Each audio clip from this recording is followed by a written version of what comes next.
Please take your seats. Our program will begin in 5 minutes. I don't wanna waste what's left. The storms we chase are leading us, and love is all we'll ever trust.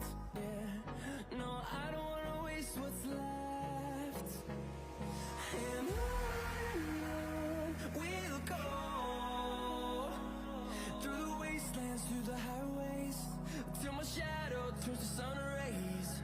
And on we'll go, through the wastelands, through the highways, and on we'll go.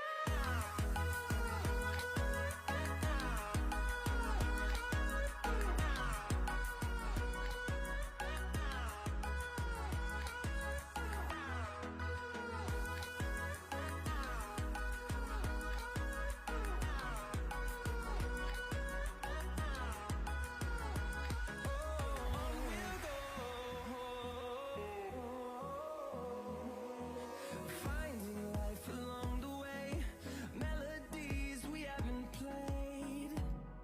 No, I don't want no rest. Echoing around these walls, fighting to create a song. I don't wanna miss a beat. And on we'll go. Please take your seats. Our program is about to begin. Till my shadow turns to sun rays. And on we'll go, through the wastelands, through the highways, and on we'll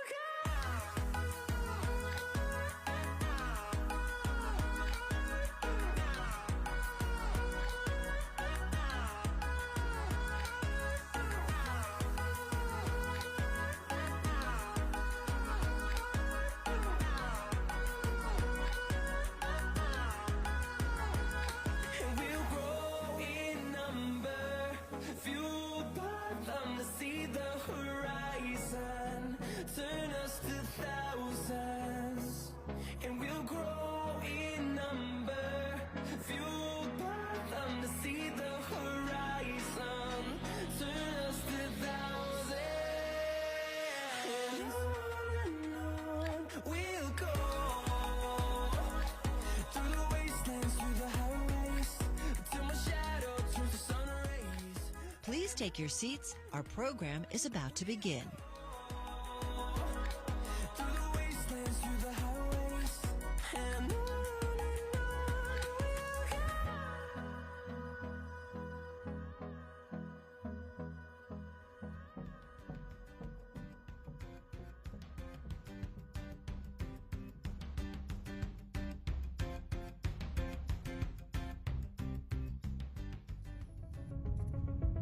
For the first time in human history, we'll meet another intelligent species.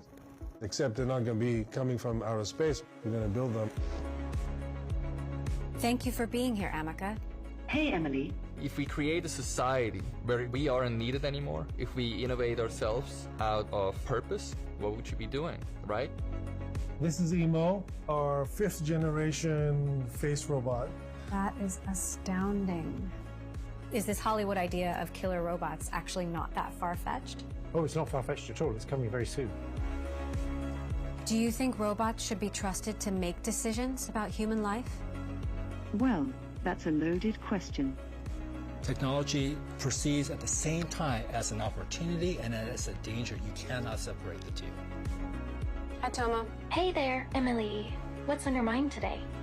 You have machines that say, I love you. I care about you. I am your friend. Who do you think you are? I'm Karen Marjorie. No, you're not. I'm Karen Marjorie. And it may sound like science fiction.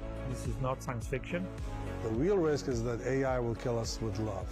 It will be there in such a wonderful, loving way that we will give up on our other humans who are not there all the time. Welcome to Posthuman.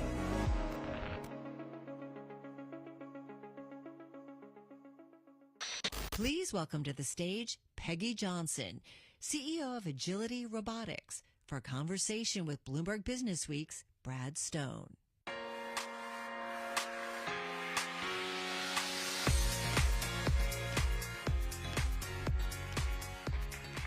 Hi, Peggy.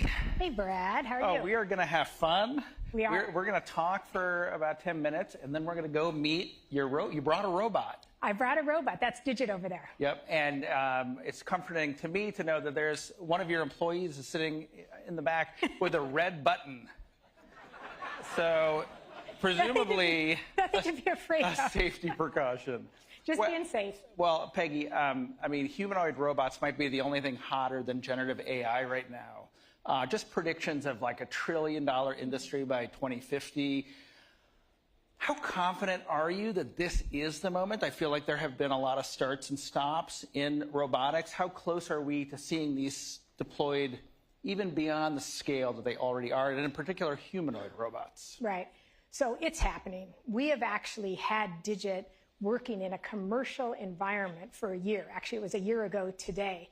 But what's happened, it's been a convergence of a lot of things. There's been better batteries. We're getting ready to put a 10-to-1 ratio, work-to-charge ratio in Digit. So you can charge it for 10 minutes. It can operate for 100 minutes. It can work all day long that way. Obviously, AI. I mean, AI changed the game for us because instead of having an engineer program what Digit would do, AI can now help teach it skills. It's much faster to learn new skills and at a much lower cost. And then just the actuators themselves, which are the motors that move all the limbs, there's been a lot of good innovation in that area. So all of that's come together now to make this a reality. Mm-hmm. Peggy, Digit has legs, has arms, has eyes on a head. I mean, these are things that evolution has given us probably to like run away from bears, right? So why is a humanoid form an optimum form for a warehouse, for a robot in a warehouse or on an assembly line? Right. So we think of it as being human-centric. We are not trying to rebuild a human. We're not doing biomimicry, for instance, and just making a human form, because it doesn't always mean that's the right form for environments like this. But our world is built for humans. So there's narrow aisles, shelving goes up about as high as humans can reach overhead, and that's what makes a human-centric device really the right device for environments like this. So the two legs are great for stability. It can go up and down stairs, uneven surfaces. There's also wheeled robots, and there's use cases for those. But for places that humans go that have those perturbations in the walkways, humanoids are the right answer. And is there conviction at Agility that humanoid is the form, or will you do wheeled robots? Do you have different attachments for the arms? How flexible are you in solving problems for your customers? Yeah, so we are pretty flexible. For instance, the hands or the grippers, we're already swapping those out and putting the right tool in Digit's hands for the right task. So sometimes it's a paddle grip that's rubberized on the end. Other times it's sort of 2 fingers and 2 thumbs. We can put a 5-finger hand on. Turns out you don't use 5 fingers that often. If you look at humans, it's actually a weird evolutionary thing that I think came from fish or something, why we have 5 fingers. But you rarely need 5 fingers. You need dexterity and fine usability, but not so much 5 fingers. But if there is a job that calls for that, we can put a 5-finger. Is there anything that you've designed into Digit purely for the comfort factor to be a relatable associate to human workers in a warehouse? Yeah, actually, one of our founders, Jonathan Hurst, he thinks about that a lot. For instance, the color, it's blue, actually teal. My brand people would say it's teal. It's a very calm color. It's not the robot of our nightmares or, sci-fi movies that you've seen. It turns out you don't need a head, but we put a head on because that is also a comfort factor for people. You can see when the robot is turning and looking, but, those cameras could just be on the body, but the head gives it a bit of a humanity connection. And turns out that goes a long way when you're introducing these into these environments for the very first time. So Agility was founded in 2015, and this is before the invention of transformer architecture, the release of ChatGPT, which you mentioned. So talk a little bit about how these developments in AI have supercharged the opportunity for the company. Right. So because the company's been around for quite a while, it spun out of Oregon State University. And essentially, they had developed already a dynamically stable robot. So it's always energized, it's always stabilizing itself. So that's using traditional control methods because that's all they had. But because we have the ability to operate a robot based on those methods, we can now interleave AI in where we need it. So for instance, we use it quite a bit in reinforcement learning for teaching Digit new skills. Picking something up, setting it down. We could use a lot of reinforcement learning. We actually used that for about 3 years. What models? I'm not sure on reinforcement learning. What we're using today is Gemini. Is the foundation model we're using today. We actually are AI agnostic. We're not sure which foundation model will actually take the lead. And so we've built the robot to, we can swap out AI models underneath. The other way that we use AI is what we'll be showing off today. We use large language models for Digit's semantic intelligence. So initially, how it's actually used in the field is to author workflows. So we step into a facility and, the task is pick something up off of an autonomous mobile robot and set it down on this conveyor belt. And we can use the large language models to help us train Digit on those workflows. And that has definitely shortened the time of getting up and running. When we come to a new facility, we can be up and running in about a day and a half. You mentioned that Digit has been deployed commercially for about a year. So tell us about that. What is the robot we see on stage doing right now?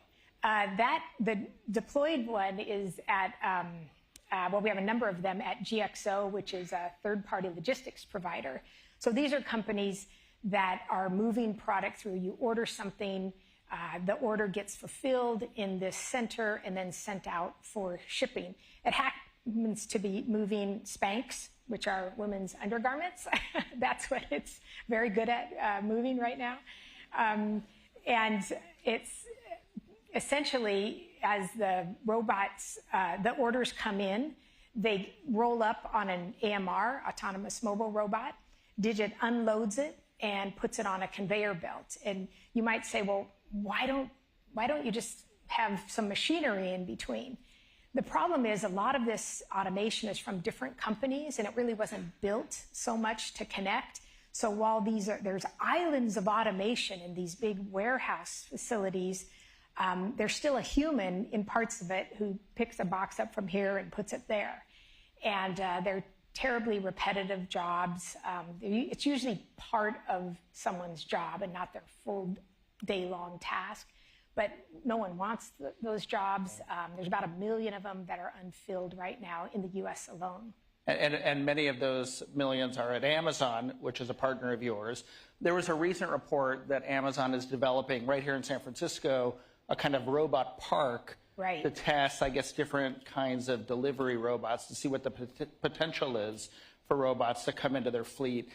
Is agility a part of that? And what do you see as the practicality of that opportunity? We're not a part of that. However, it's definitely a problem that needs to be solved, because you can imagine, the delivery truck rolls up. How great would it be if the robot jumped out, took the package, set it on your porch, took a picture, and got back in?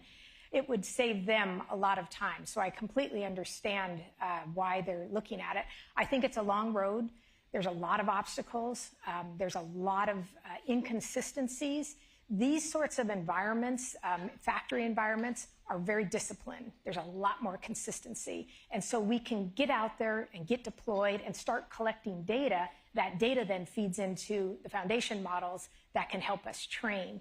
So it's going to be a long road, but it'll be great when the family dog is already bothered when a human comes up to the door to deliver a package. My dog hates the Amazon. Can you imagine when a robot clomps up there? Exactly, yeah. So there's things that, a bike's in the way, or a skateboard, or child. So are they too early in experimenting with delivery robots? I think you're never too early for, working on innovation. But the thing that is of utmost importance in all of this. People say, oh, AI was the big unlock.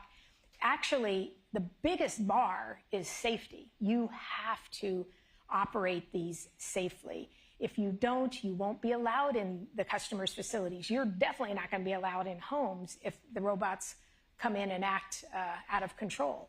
So that is really the biggest bar. And we've been working on that at Agility. Right now, all of the robots have to be within work cells. So they're about waist high. Humans aren't in there. Robots aren't outside. But this year, we are going to be demoing what's known as cooperatively safe robots.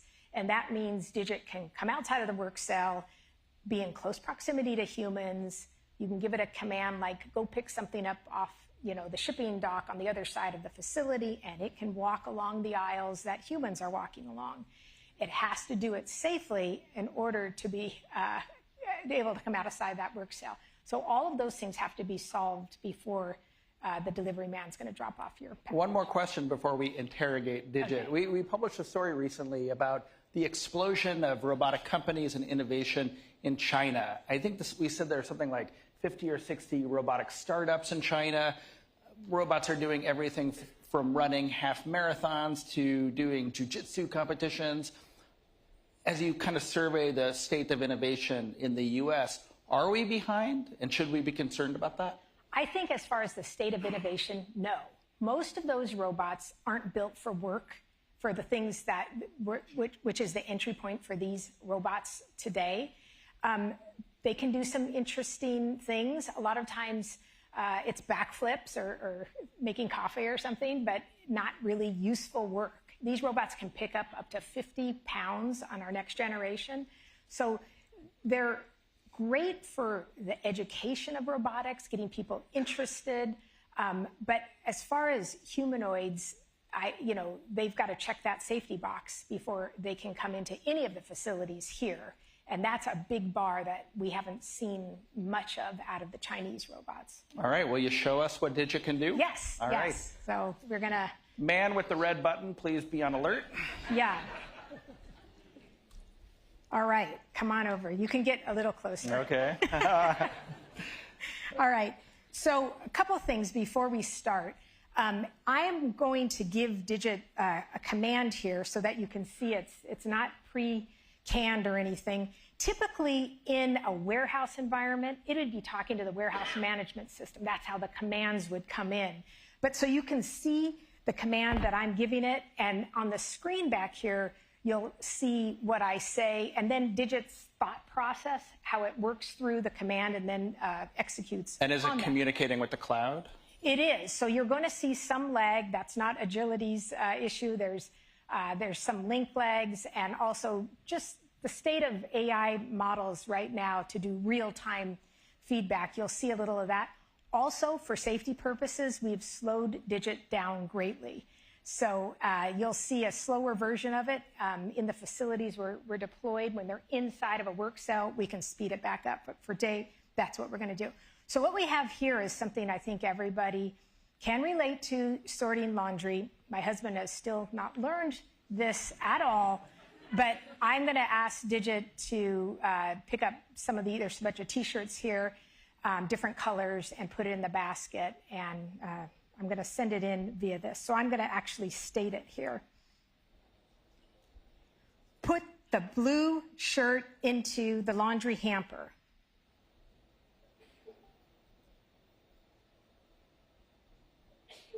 So it's taken it in. You can see my input there.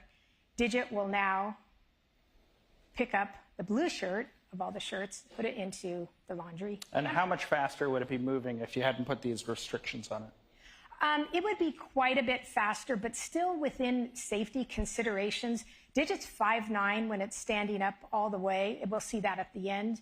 And 160 pounds. And our next one will be a little bit heavier. Digit's going to gain a little weight because we're going to put some more battery in there. Mm-hmm. And that's why we just want to stay safe here. So next, I'll say just to change. I think it missed. Well, you said put the blue shirt, the blue singular. Shirt, so yeah. okay. Okay. I'll say you got me there. I'll do another one. Hold on. put both white shirts into the basket.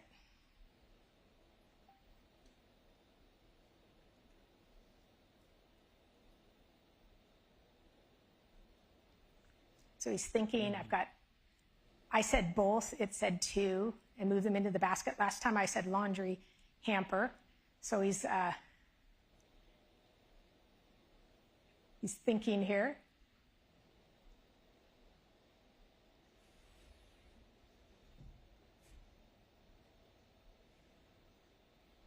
I think those are Bloomberg. These are tech shirts. Bloomberg I just tech noticed shirts. that. Yes, they can take one home as a souvenir. Yeah, for sure. And while it's hopefully retrieving the second one, tell us what He's thinking, Brad. From a safety perspective, and I'm not asking this out of self-interest, but what are the things that triggers the safety mechanisms? Okay, so for instance, we fumbled that a little bit. This is how I fold laundry. It's how my husband folds, for sure.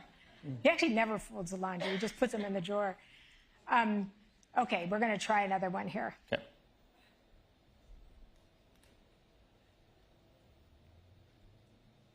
Pick up a black shirt and put it into the laundry hamper.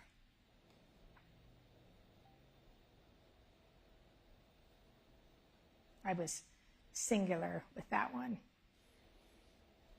From here, I wasn't sure if that was dark gray, and there was a black one. So. Fancy. Yeah. All right. Fancy, yeah. So this is not the sort of thing we're doing today in factories. Yeah. This is some of our innovation work that we're working on and putting in different AI models and basically teaching every day new and more skills, and AI is just supercharged. And how much mobility are your customers taking advantage of? Are these on the floor of an Amazon warehouse? Are these They are on digits roving around?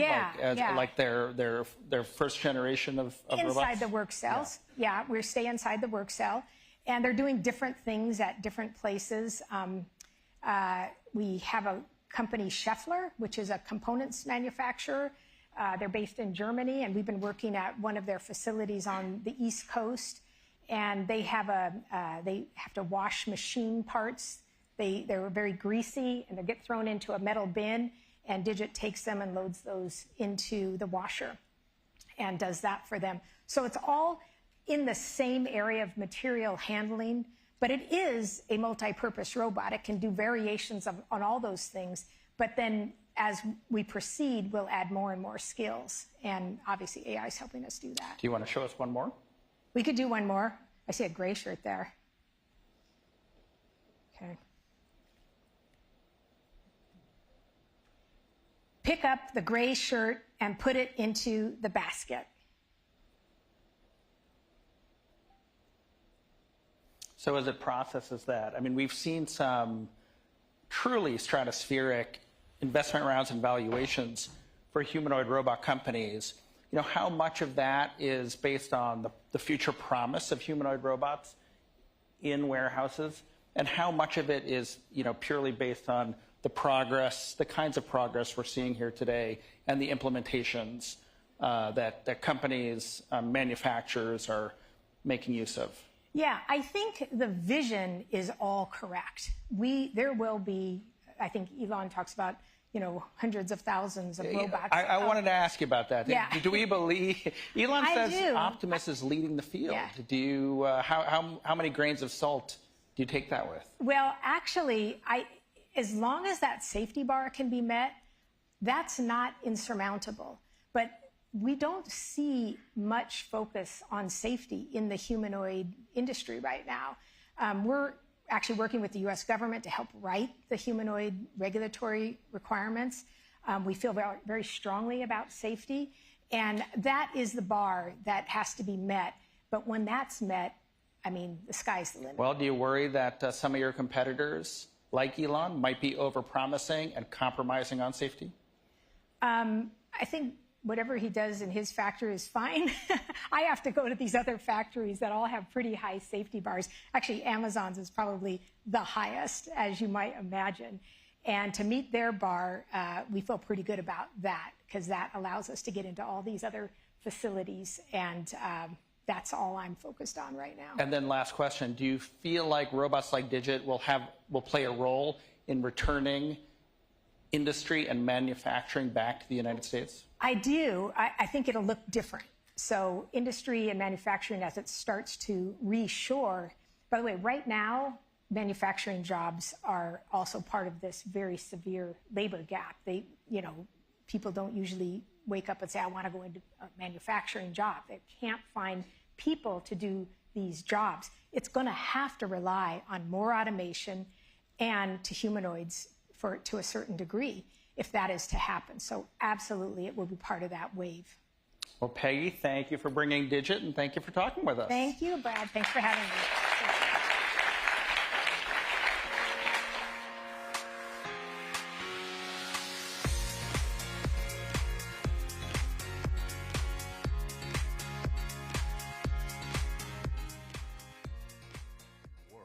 Know are what if? And today, thousands of organizations are saying, what if? With the power to act on those words like never before. What if you could empower every employee with a limitless digital workforce? One that listens, learns, and acts all day, every day. Well, this isn't some far-fetched science fiction fantasy anymore. No, it's happening right now with AI from Salesforce. It's called Agentforce. Agentforce turns your vision into reality. Think about it, a future where every student, client, citizen, and customer experiences the best service possible. And your people? Well, now they're free to focus on the work that matters most. All you have to do is bring your dream. Imagine that. What if?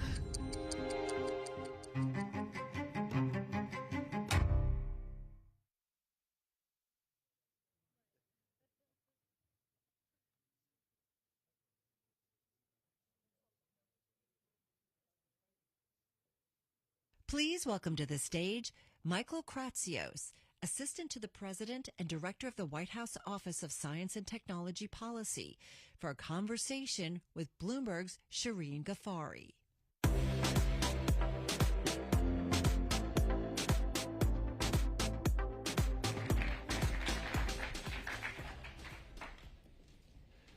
Michael, thank you for being here today. I'm very excited to do this interview.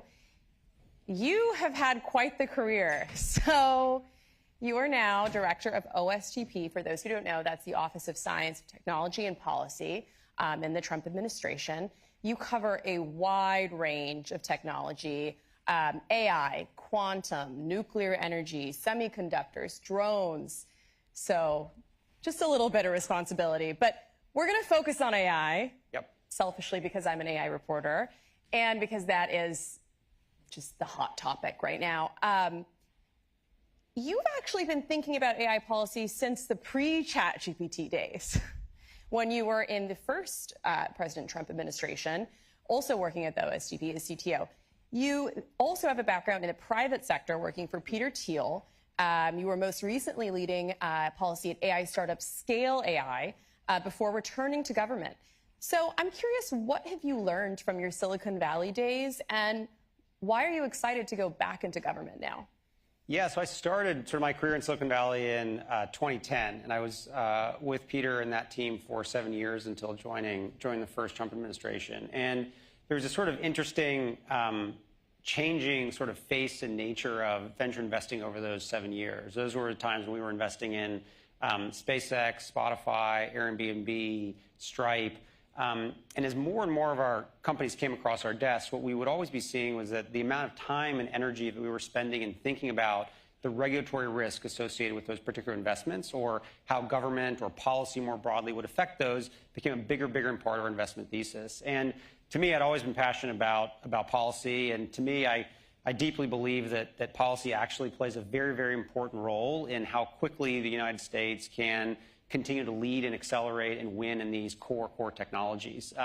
Whether it's drones doing commercial delivery, whether it's supersonics flying again, whether it's nuclear power plants being approved by the NRC, these are all sort of regulatory decisions that have to be made by government. And you can have the greatest technology in the world that you've invented in your garage or even attempted to scale. But for many cases, unless the government gives you approval, you can't actually commercialize those. And as a country, we definitely have to keep winning in these technologies, and the government has an important role to play in making sure we can unlock this for the American people.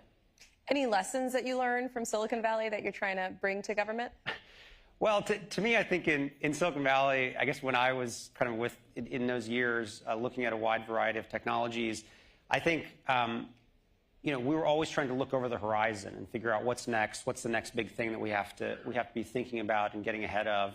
And that's a lesson you definitely have to take into government. I mean, government is certainly not known for moving quickly or being particularly agile, but especially when it comes to creating a regulatory environment which supports and encourages innovation in America, the people working on it have to be looking around the corner. They have to understand that a new technology is happening, and the way that a current regulation is written or the way that a statute is currently drafted, there's going to be a problem that's coming around the bend, and it's really important that you kind of get in front of those and make sure that it's not a problem. I'll give you one sort of minor example we think about a lot is supersonic flight. With supersonic flight, the current rule on the book is a speed limit. It is illegal to fly over Mach 1 over the continental United States.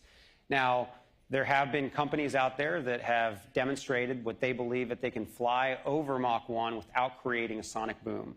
Now, if that's actually true, and that it doesn't create a noise issue by flying over Mach 1, that rule is totally antiquated. So at some point, someone will be able to create a commercial supersonic airplane that doesn't create a sonic boom, and the regs just aren't there to allow it. So that's just a minor example, but it kind of extends along a wide variety of technologies. So there are many prominent tech community leaders who have gone on to advise in this White House administration. Mm-hmm. David Sachs, and of course, Elon Musk probably being the most prominent. Right now, just today, we're seeing a fallout sort of happen between Musk and the president. Mm-hmm. What do you make of that?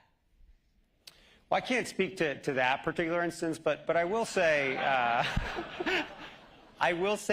generally, what the president has been able to do is assemble an unbelievable coalition of Americans that are committed to ushering in a golden age of American innovation. We're at a point in American history where we have the choice as Americans and as a government to bring these new technologies to bear for the benefit of the American people. And what's so unique about this particular election versus ones many years ago is that folks who may not necessarily have been considered to be on the same team a few years ago are all now united behind the president to drive this innovation for the country. And that's why I go to work every day, and that's why great patriots like David Sachs work alongside me to get that done, and we're excited for the team we built. All right, let's move on to some other news of the day. There is a controversial provision in the current congressional funding bill to ban states from regulating AI for 10 years. We're seeing some bipartisan opposition to that particular provision. Recently, Representative Marjorie Taylor Greene and Senator Ed Markey have called for its removal, along with a big group of state lawmakers. What do you think? Do you think that the federal governments or the state governments should regulate AI? So generally, this has been a problem with tech regulation for many years. I think probably the most famous sort of fight in this sort of preemption debate, if you will, was around privacy regulations. And for many years, there was lots and lots of attempts at the federal level to create comprehensive privacy legislation for the entire country. And there was unable ever to get the 60 votes in the Senate. And what ultimately happened is California kind of ushered in privacy legislation that very much mirrored what was happening in Europe. And then other states tried to do it. And what you generally tend to see is that there are significant downsides to a patchwork of individual state regulations. It makes it very challenging often for the smaller upstart players to be able to successfully commercialize across the United States because they have to comply with 50 different sets of rules. So I think generally, I'm a supporter in instances where federal preemption does make sense, so you can create an environment where all players, big and small, can succeed. I don't think the very large tech players have any problem hiring enough lawyers to make it all work at all the states. But I think for smaller players, preemption can make a really, really big difference in spurring innovation. So we'll see how that's playing out. From what I understand, the Senate is now working through an alternative version to what the House proposed in the bill that was passed last week. So we'll see what they come up with, and hopefully there can be a compromise between the two chambers. So I want to talk about the change and sort of the tone of policy on AI from this current administration compared to the past. In recent months, it feels like we've moved from conversations about AI safety and the role of government to protect that more and more toward AI opportunity in what I believe you've called the golden age of American innovation. So why do you think we're seeing this shift away from safety? And what do you say to those who remain concerned about the downsides of AI, everything from bias in AI systems to potentially catastrophic risks to humanity? Yeah, it's been, for those of you who sort of track this intersection of sort of AI technological progress and then the policy piece of it, you know, the arc kind of began in the first Trump administration. President Trump was the first president in history to ever sign an executive order on artificial intelligence. That was in 2019, where this was well before ChatGPT came out, where the president said this is one of the most important technologies for the future of our country and for the American worker, and we have to put a strategy in place to drive that forward. And he prioritized research and development, did a bunch of work on workforce development, and was able to sort of promulgate the first ever regulatory guidance on AI in 2020. What we saw over time was sort of this optimism about how powerful this technology could be to sort of help the American people, empower American workers, drive economic growth, was sort of, as we moved into the post-ChatGPT era, a lot of leaders who were in that LLM space, you know, ran to the Hill, and many of you may remember this, sort of all the tone of many of the early Senate and House hearings were very much about sort of the risks associated with AI. There was this general sort of infatuation with trying to identify what's the worst possible thing that could go wrong. And they went as far as even claiming maybe we should have a whole new sort of agency or regulatory commission to oversee artificial intelligence. But over time, I think what the bipartisan consensus started to come into place, that sort of, in reality, artificial intelligence is a ubiquitous technology that's going to be touching all sorts of different applications, whether you're flying drones, whether you're driving autonomous cars, whether you're developing AI-powered medical diagnostics. This is a technology that's going to be part of that new technological breakthrough that you're making. So in a sense, from a regulatory front, the best way to actually approach this is to maintain kind of a industry or sector-specific, use case-specific approach to regulation. So the same regulators that are regulating vehicle safety should be regulating autonomous vehicles. The same people at FDA who are approving medical diagnostics should be approving AI-powered medical diagnostics. And you just sort of increase the bubble of that particular regulatory agency. And I think on top of it, I think you had an administration in the prior administration that was sort of infatuated with discussing sort of the fears or the problems that may come about of AI. And I think what this led to was a really negative tone around what this technology could provide, and ultimately set kind of a groundwork that you know, if it had continued, I think would have put the U.S. in a real disadvantage to our global competitors. What we're trying to do in this administration is we understand that there will be changes that artificial intelligence will bring to the country. We understand that there's certain things that we need to be monitored and tracked. But at the end of the day, we're in a global race, and we need to be able to lead in that race. And as the president says, maintain unquestioned and unchallenged global technological dominance. And with that, that is how we can impart all the benefits of American people and ensure that globally, because I know we may get to this, is we want the world to be running on the American AI stack. And Vice President Vance was in Paris in the first couple weeks of the administration. He talked about the importance of this gold standard AI. We have the best AI in the world here in the U.S., and we need to make sure that we continue to lead on it. So your mandate is to make sure that the U.S. stays ahead on AI. With the launch of DeepSeek, right, this winter, that was a wake-up call for everyone about just how close Chinese AI is to that here in the U.S. What are you doing to maintain that lead, and how are you doing that as you're also dealing with restrictions on student visas, on immigration that do impact the talent pipeline here in Silicon Valley? Yeah, I think in reality it was a wake-up call that the policies of the last 4 years ultimately didn't make a difference in ensuring that the U.S. maintains its leadership position. For many years we heard that the specific export control regime that was put in place by the prior administration that was extraordinarily bespoke and detailed, these like 1,000-page rules that were being put out by the Commerce Department restricting very specific rules because very specific chips and tools, that was the way that we were going to slow down what the PRC was trying to do.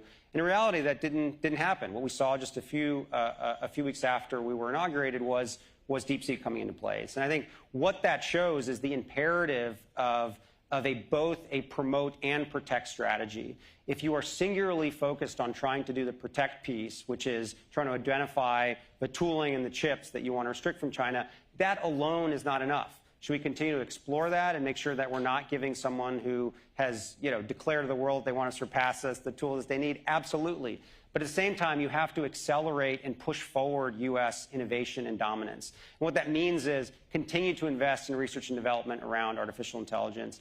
Think about how you can remove regulatory barriers to AI innovation. Do not create a culture where AI innovators believe that they're going to be regulated out of existence.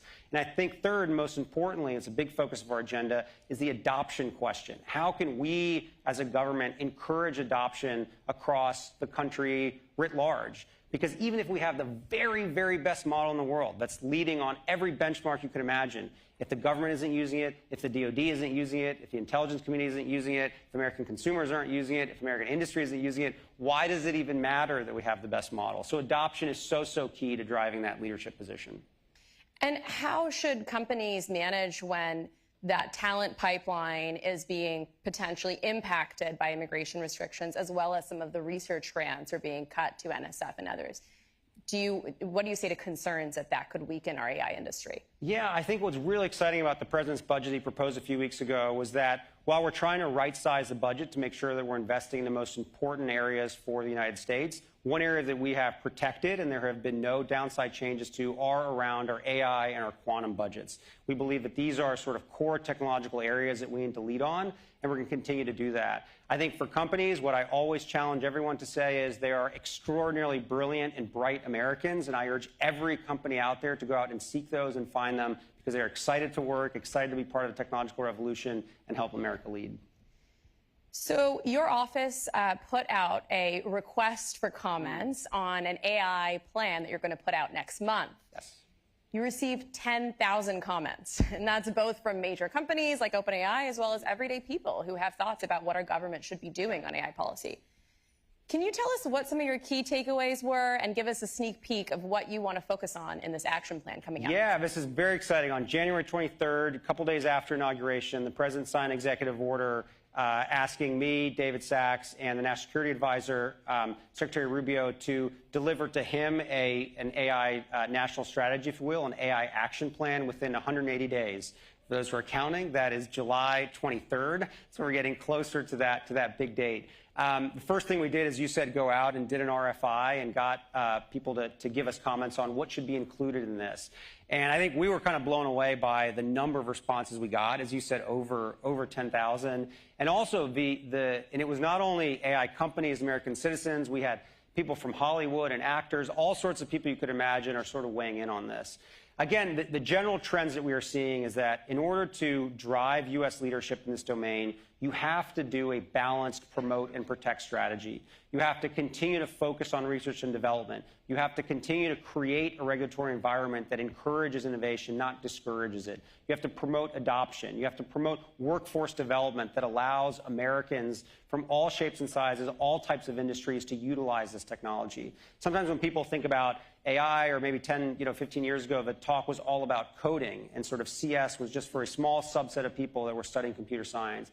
The reality is no matter what you're doing, you could be a historian, you could be an electrician, you could be a lawyer, you will be using artificial intelligence in your job. So this adoption question is so key, and I know I keep repeating it, but it's critical because it's going to span across so many different industries. And then on the protect side, we have to be really smart and understand what are the tools that we have developed as Americans that we need to protect and be careful that our adversaries don't try to take advantage of them or steal them from us. What keeps you up at night the most about AI, and what are you most excited about? I'm going to sound like a broken record. What keeps me up at night is that we are not adopting fast enough. Everyone in this room, I'm sure, is using AI all the time. You're encouraging the use of that technology in a particular company. But this country is huge. We have 350 million Americans that do all sorts of things across all sorts of industries, and we have to encourage them to continue to use this technology because this is what's going to empower them to do their jobs better, safer, faster, more efficiently, and I think it could spur tremendous economic growth for all of us. So to me, I think what keeps me up at night is that we're not moving fast enough on the adoption, and we're just too fixated on kind of the leaderboard of some of these LLMs. I think you had a second part to that question. What are you most excited about? Do you personally use AI tools? I do. What do you use them for, and which ones? I use we have lots of great American models. As I can say, we lead the world in our LLM, so I try to use as many of them as I possibly can. But I think from everything, from cooking at home to helping work on policy and do research, I think these are really, really tremendous tools. To me, what I'm most optimistic and excited about and have been recently is AI in education. The president signed an executive order about a month ago putting together a package of ways that we can support AI education across K through 12. And to me, AI is going to transform the way that Americans learn. And again, because this is a tool that you'll use, whether you're a graphic designer or a lawyer or a doctor, being able to understand how to wield these tools in your K through 12 education to then go out into the workforce and be able to leverage them is so key. So we're going to be launching a big AI presidential challenge that's going to culminate in an event in the White House next spring. We'll bring a lot of these students to the White House to really showcase all the great things you can do with AI. So I'm excited for AI in education. Great. Thank you so much. Thank you.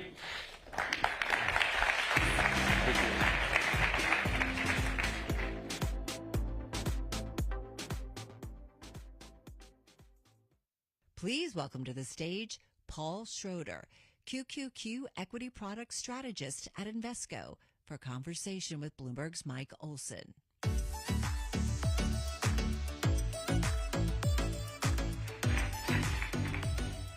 Hi, everyone. Good afternoon.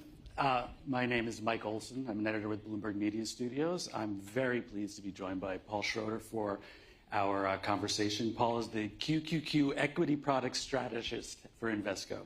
Our sponsor spotlights the innovation engine, and I know that the Q is very much ladder up into that. So I'd love to start at the beginning, maybe not March of 1999 beginning, but love a little bit of a refresher on what the Qs are. I think a lot of our audience probably owns them and has exposure to them, but just tell us about QQQ. Sure. So QQQ is an exchange-traded fund, and it is based on the NASDAQ 100 index. So what that means, it invests in the 100 companies that comprise the NASDAQ 100 index, which is the 100 largest ex-financials. Through the years, what we've seen QQQ really provide investors is exposure to high-growth companies.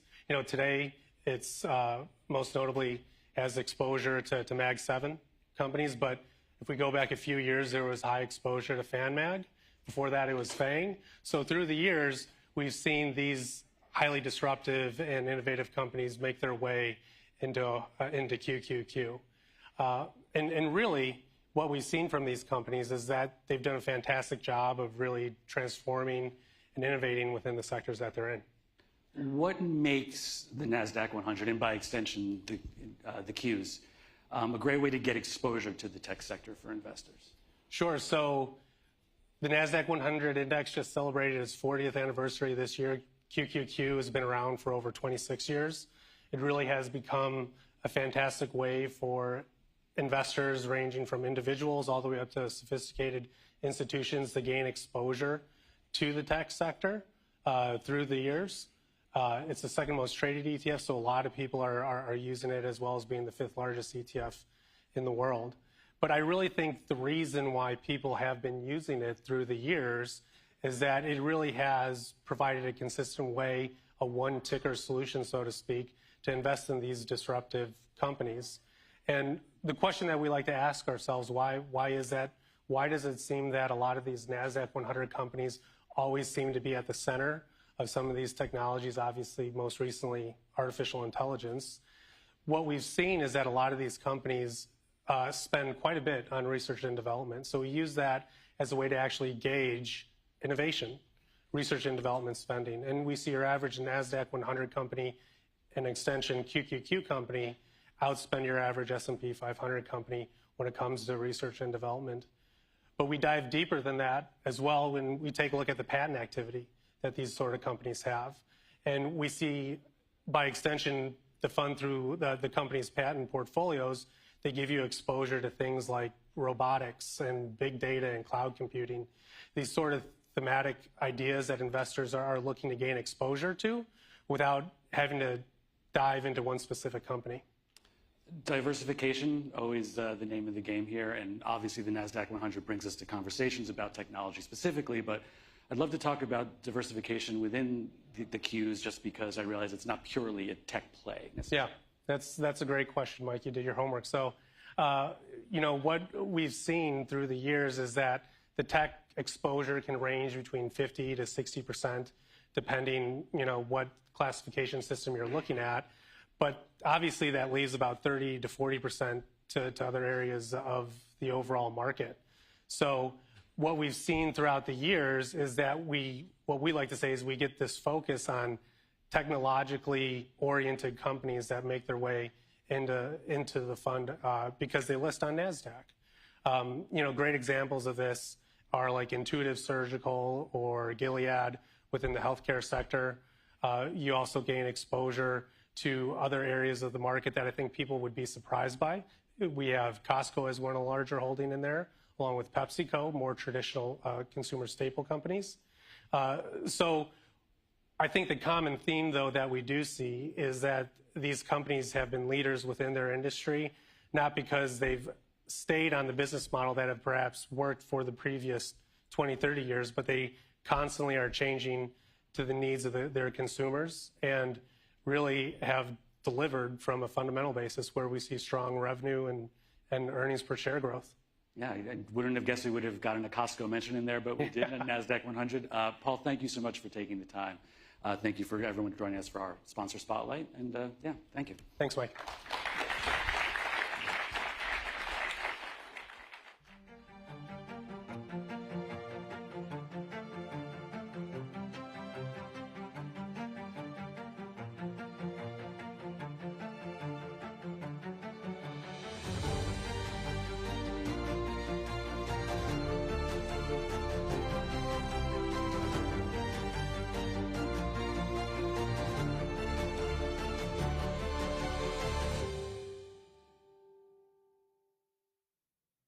I'll say maybe 20-30% of the code that is inside of our repos today in some of our projects are probably all written by software. What about you guys? The big one that we're focused on is building an AI and a machine learning engineer to advance the Llama development itself, right? Because I mean, our bet is sort of that in the next year, probably, I don't know, maybe half the development is going to be done by AI as opposed to people, and then that will just kind of increase from there.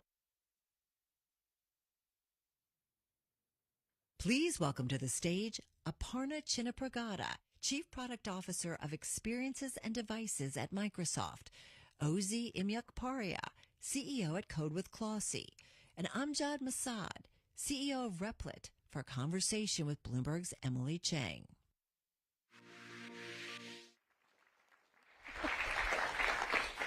All right, I'm so excited about this. This is obviously a topic very close to my heart, but I wanted to start with a show of hands. How many people in here have been vibe coding lately? Yeah, repliting vibe coding?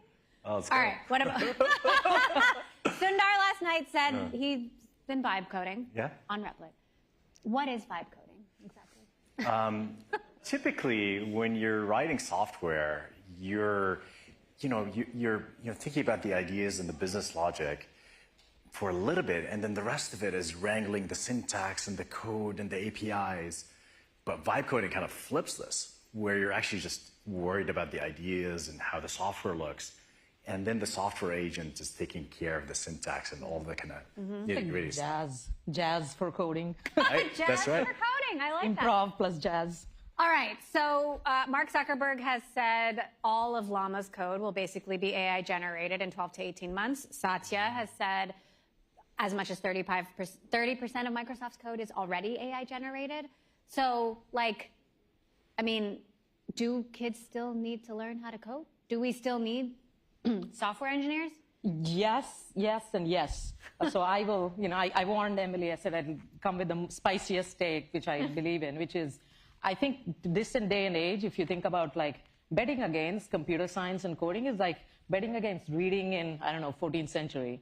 Just feels like, it's such a critical core skill with, and it's not just, computer science is not just using computers, right? It's actually that logical thinking, critical thinking. And if you're going to work with AI systems and AI generated code, guess what? You'll need more of it. Mm-hmm.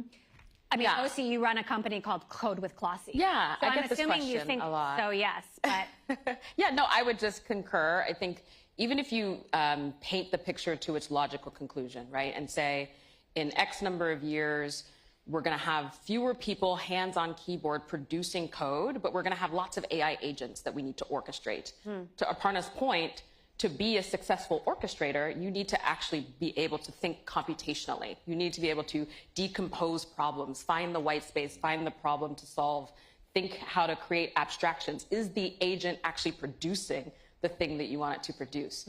And so the act of learning to code is actually creating core durable skills that I think will be lasting, even in the age where you're not having tons of hands-on keyboard time. That said, Amjad, I believe you recently said you're not focused on professional coders anymore. You're focused on people who don't know the first thing about code. So do you agree? So companies have been, and I think will always kind of be limited by software engineers. You know, companies want to do more and more things. Every company has a ton of ideas, a lot more than they have software engineers. They have a lot of need for internal software to run the company a lot better.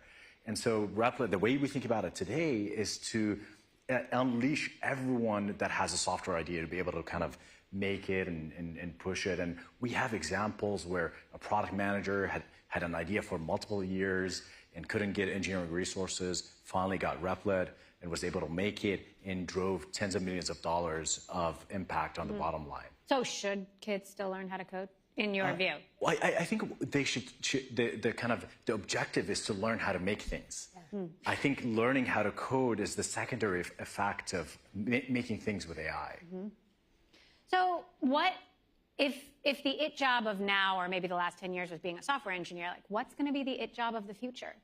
Yeah, I think 2 days ago or a day ago, Sarah Guo dropped an immensely compelling article about this idea of taste being sort of the next skill that we all need to develop, right? If software is democratized, more software is being created, more applications are being created, how do you then apply judgment and taste to actually find the spikes that are going to actually be those sort of breakthrough innovations? And so I think that the job of tomorrow is going to be tastemaker, it's going to be editor, it's going to be something where you have to apply, again, these human skills of judgment that can't be AI'd away to sort of sort through what is now a sea of more software and a sea of more code. Yeah, yes, and I do still, you know, as the diehard CS apologist here, I think it's we're underestimating kind of like today, for example, right? When you look at like all these powerful models, intelligence, and most advanced intelligence, like I almost joke saying like we have these like flying cars and people are asking them to like go to the grocery store because it's just like these amazing intelligence and you need to know what they can do. So I do think, yes, taste is important. I think imagination, like, and ask high ambition for these models. You can just tell them to do things and like you should be able to do that. And understanding of roughly how to break down problems, think about like how the world exists, logical thinking. So I would think of that as computational thinking. Now, that doesn't mean like, you know, you'll study computer science and go write code.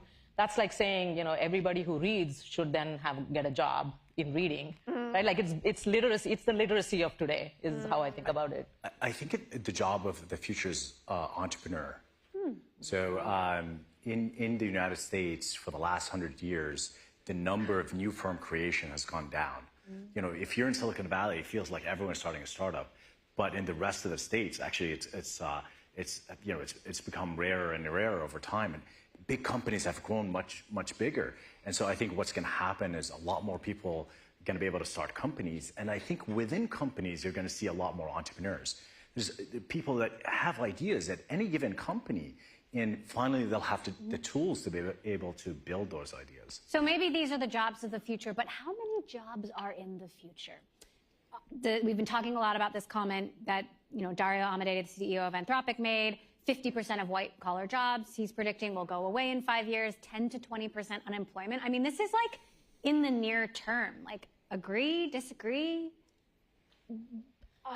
I have a slightly different point of view, which is I do think, you know, like it's cliche to say, oh, every technology shift, there's new jobs created and so on.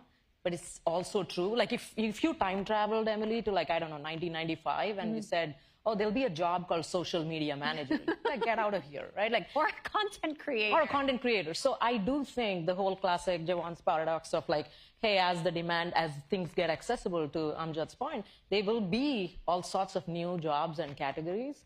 The jobs that we know as they exist today, I think they'll get resharded and reshaped in ways that, in a way, like it's hard for us to imagine right now, but it will happen. So is it Lord of the Flies, or we're all lying on the beach eating bonbons, or we're all happy because we're on universal basic income? Like, well, I think even if we have complete abundance, humans will still play status games. So we'll invent sort of jobs. I remember when VR first came out, one game on it was Job Simulator, where you go into an office and you simulate being.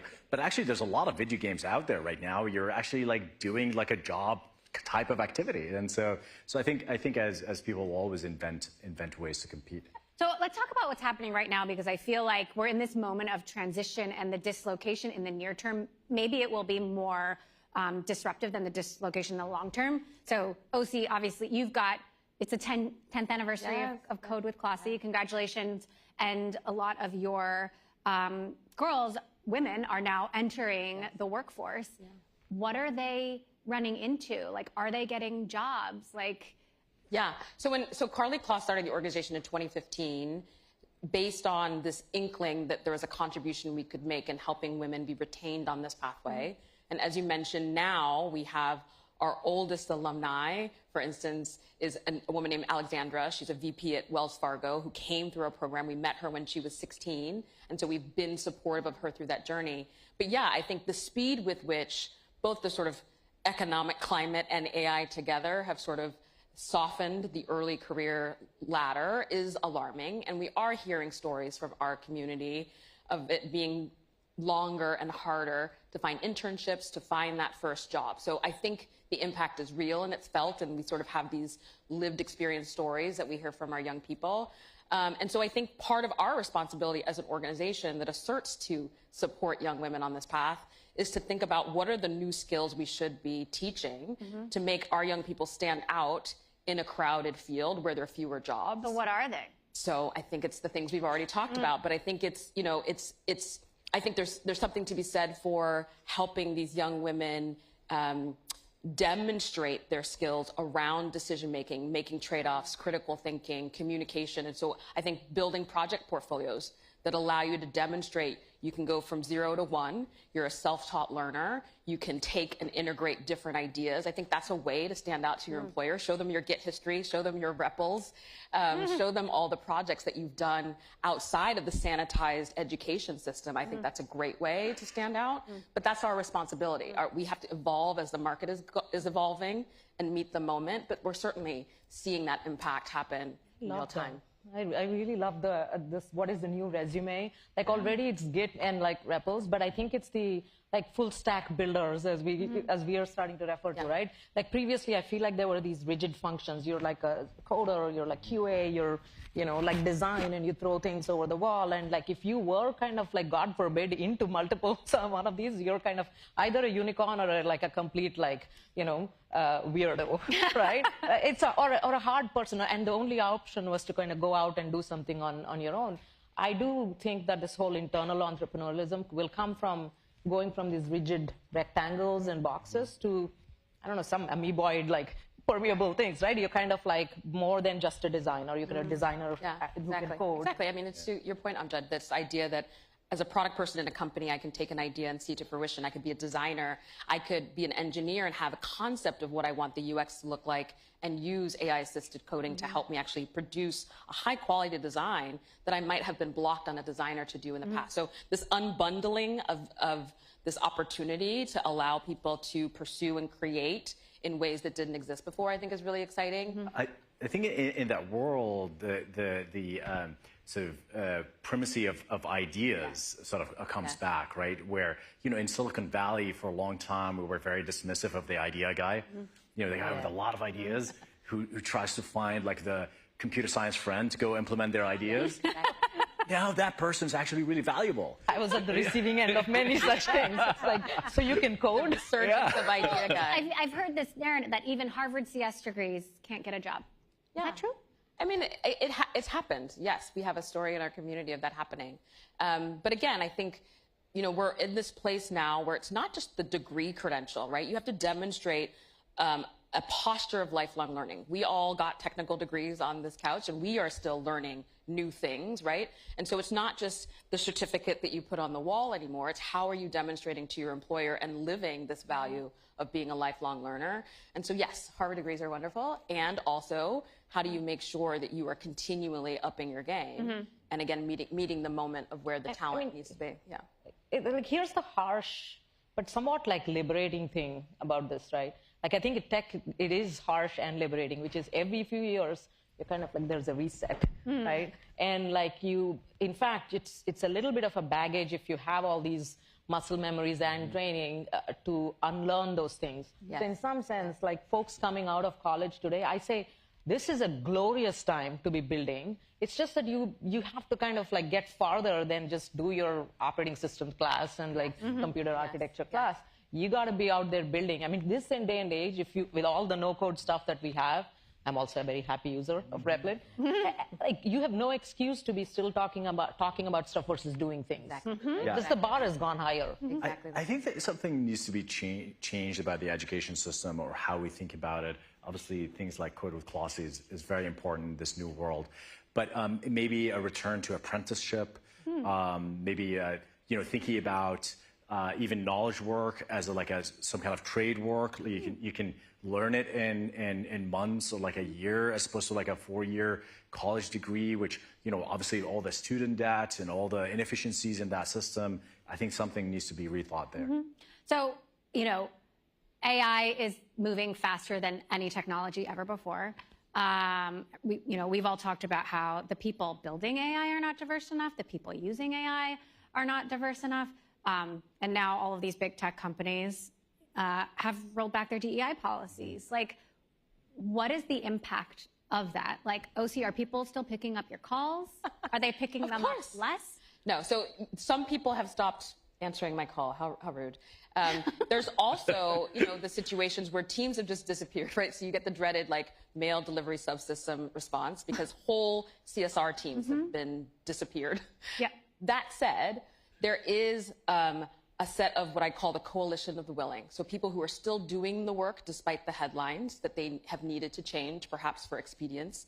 And so those are the partners that we think we are going to ride out this moment, because I do believe we're in a moment of reflecting on what has been effective and what has not been effective, right? I think that's a fine conversation to have, and I'm willing to engage with good faith members of our coalition to think about how do we need to think about things differently. But I do think it's short-sighted to not think about that because we're going through a moment of turmoil. And so again, we are in deep partnership with folks like Bloomberg and others to really say we want to be front-footed about this and not be caught flat-footed in 2030 because we got rid of all of our early career jobs and we weren't thinking about how to create a high-performance, inclusive workplace for everybody.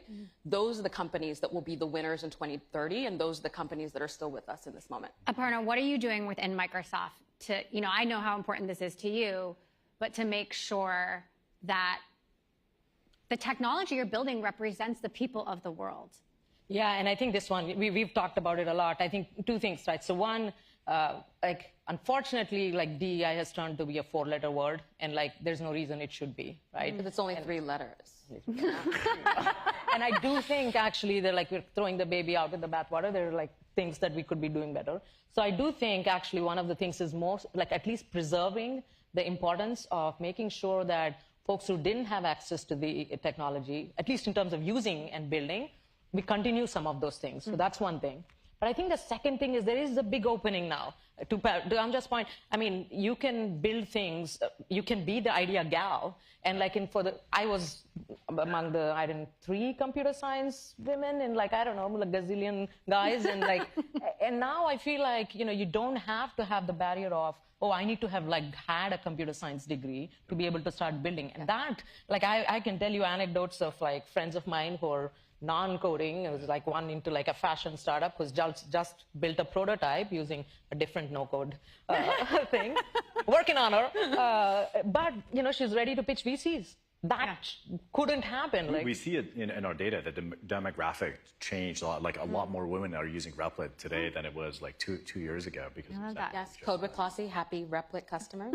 Exactly. All right, so we're out of time. So last quick question. You know, I love to think of, you know, my own job as like an everyday education, and we should always be sort of reinventing ourselves, as you say. Like, could each of you give like one piece of advice to the audience for this sort of moment in time, whether it's about us or it's about our children or their next generation? Yeah, I've been trying to like invent new ways for me to learn. I have like a 30, 45-minute commute, and sometimes I put ChatGPT in voice mode and just say, hey, like, teach me a quantum computing, and then quiz me on it. And it's not perfect. And I think someone should build this better than ChatGPT. But it's awesome. I can like continuously learn all the time, even passively like that. There's a thing called Replit that might be able to. My very simple, cheesy thing that I've done, it took under 10 minutes, but I have a browser extension. As soon as I open a new tab, it says, whatever you're going to do, can you use AI to go help you do it better? It just is a reminder, but it works. Awesome. Yeah. And I would say one of the things that we do in our learning experiences is we teach young people that what you have to do is persevere. And so tying your learning to something you're passionate about helps you get through that learning journey. And so for me, it was like, I want to generate a Beyonce lyric generator, and I'm going to use AI, right? So it was something I wanted to do, a thing I married the two, and off I go, right? So, but combining your curiosity with that learning journey, I think can be powerful. I think that Beyonce lyric generator has potential for sure. Thank you for helping us continue our everyday education. OC, Aparna, Amjad. Thank you so much. Thank you.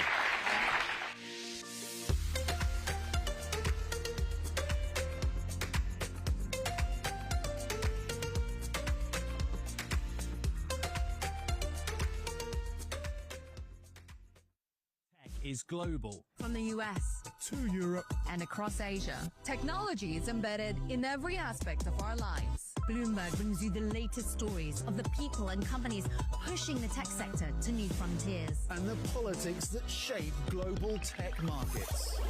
How should we relate to AI? AI is this unstoppable trend. People are now saying, okay, this technology is here, it's having an incredible impact. We want to bring this generative AI capability to every company in the world. It's causing a new industrial revolution. The fact that AI is going to redefine industries, that's not in doubt. So many new applications, so many new opportunities to use AI. We really want to get this into a price point, a form factor that not just consumers use it, but developers want to build for it. Imagine this eventual virtual coworker really expanding what is humanly possible for people to achieve. I can stay in flow, do my development, and this AI assistant is helping me. Get enterprise ChatGPT rolled out to your organization. See what your people do with it. We have just insatiable demand. This industry of producing intelligence is one of the greatest opportunities I've ever seen. We're just going to try to like build the best technology we can and get it into people's hands. AI is going to be everywhere. This is just a proof of how exciting the future is going to be. Watch Bloomberg Tech. Bloomberg Tech Europe. And Bloomberg Tech Asia. Only on Bloomberg Television. Context changes everything. Please welcome to the stage Brett Adcock, founder and CEO of Figure AI, for a conversation with Bloomberg's Ed Ludlow.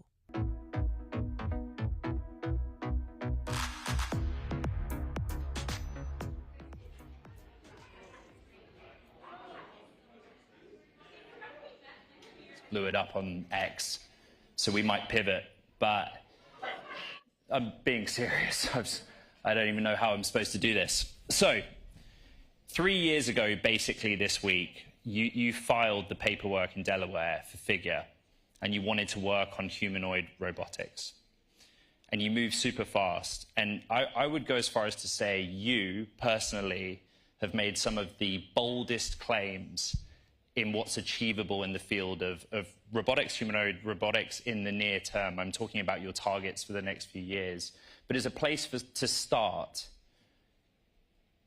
where do we stand, not just with Figure, but with the field of humanoid robotics in the real world? being deployed for actual tangible commercial use?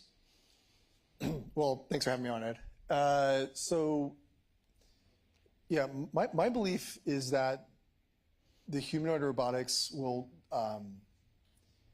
not only build the biggest business we've ever seen by many, many multiples, but it's going to be also the biggest product launch we've ever had. You're basically building like synthetic humans that are going out and just doing human-like work. Why did you want to do that? This is like the ultimate meta problem for a founder. Like it's an extremely challenging business, but it's going to build perhaps one of the most important businesses of our lifetime. It's just like, it's hard. You're almost like a serial entrepreneur. I use that term loosely, but you've had several companies in a relatively short space of time. Archer Aviation might be one that people know you best for. When you filed that paperwork in Delaware, and by the end of that week had some sort of prototype, why? What was it in that moment that made you think, I'm going to do this as a business and as a company? I just, probably like a lot of people here, I just grew up watching a lot of sci-fi, good or bad. I think just looking into the future, like this is, basically I realized that this was the right time, both on the electromechanical side and software and AI side, to put together all the ingredients to make this work. And you asked when we started here, like, where are we at with like commercialization and real world work? Like, we have robots that work every day in the commercial workforce today, maybe even as of right now. And so, like, what we're trying to do now is trying to basically figure out how to scale this at like much higher levels. This is a video of Figure 2, second generation. It's a video of it, but what is today Figure 2 capable of doing autonomously? And in terms of tasks and its ability to use its own body, so to speak, what can you command it to do? Yeah, so we've designed Figure 2 to basically be able to do majority of things a normal human can. We kind of separate our go-to-market in kind of two areas. One is shipping robots in the commercial workforce. Funny enough, that'll build like the biggest business in the world. Like half of GDP sits there. We're seeing like basically a decline in like global labor population. The second is the consumer household. So we're like, how do we do everyday things in the house, like do laundry, like put away dishes, clean up the kids' toys. So basically, we've designed the hardware to be able to do what like an average human can, and we rank this on like range of motion, torques and powers, like basically payloads and speeds. Can we basically like do what a human can physically? How much of that task load, though, requires what one might call teleoperation, remote control or pre-programming? We don't want to be doing any remote control or teleoperation into market. And we don't today. There's no remote control or teleoperation of your Figure 2 robot today? We use teleoperation for data collection efforts and other types of testing, but we do none of this in real autonomous activities. You do not want to be teleoperating robots like in the real world, like as a service. You really want to deploy robots at scale without any human in the loop and any human interventions to be able to do work. That's the goal. And if you don't set that goal from day one, you'll find yourself on like a local maximum really quick. I've wanted to have this conversation with Brett, with you, for quite a long time. And how I tried to convince Brett to do it was say, I was away for 6 months on leave, and every day Brett would post more than I've ever seen anyone post on LinkedIn and X, and sometimes Threads, an update, what you would see as an update, operationally, technologically speaking. But despite that volume of like social media engagement, there's not a lot of you like out there in the wild talking about Figure. And I started this conversation by saying you've made some like the boldest claims, set some of the boldest targets. I think it's fair to say there's a great degree of skepticism about Figure and about you, and you recognize that skepticism.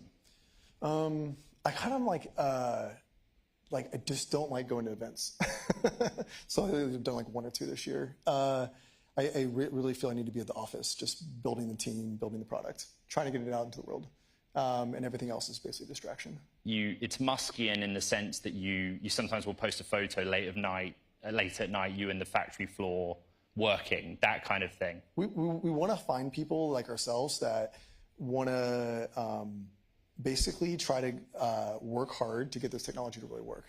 And so we do a lot of posts to kind of give clarity and transparency in like what we're doing, and we want to try to attract the same type of people that kind of we are. We want to go out and like kind of pull this future forward, work extremely hard.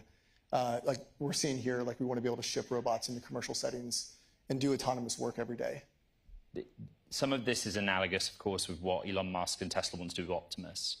And it makes you think of scale. So you have something you call bot queue, but essentially the manufacturing process and the facility.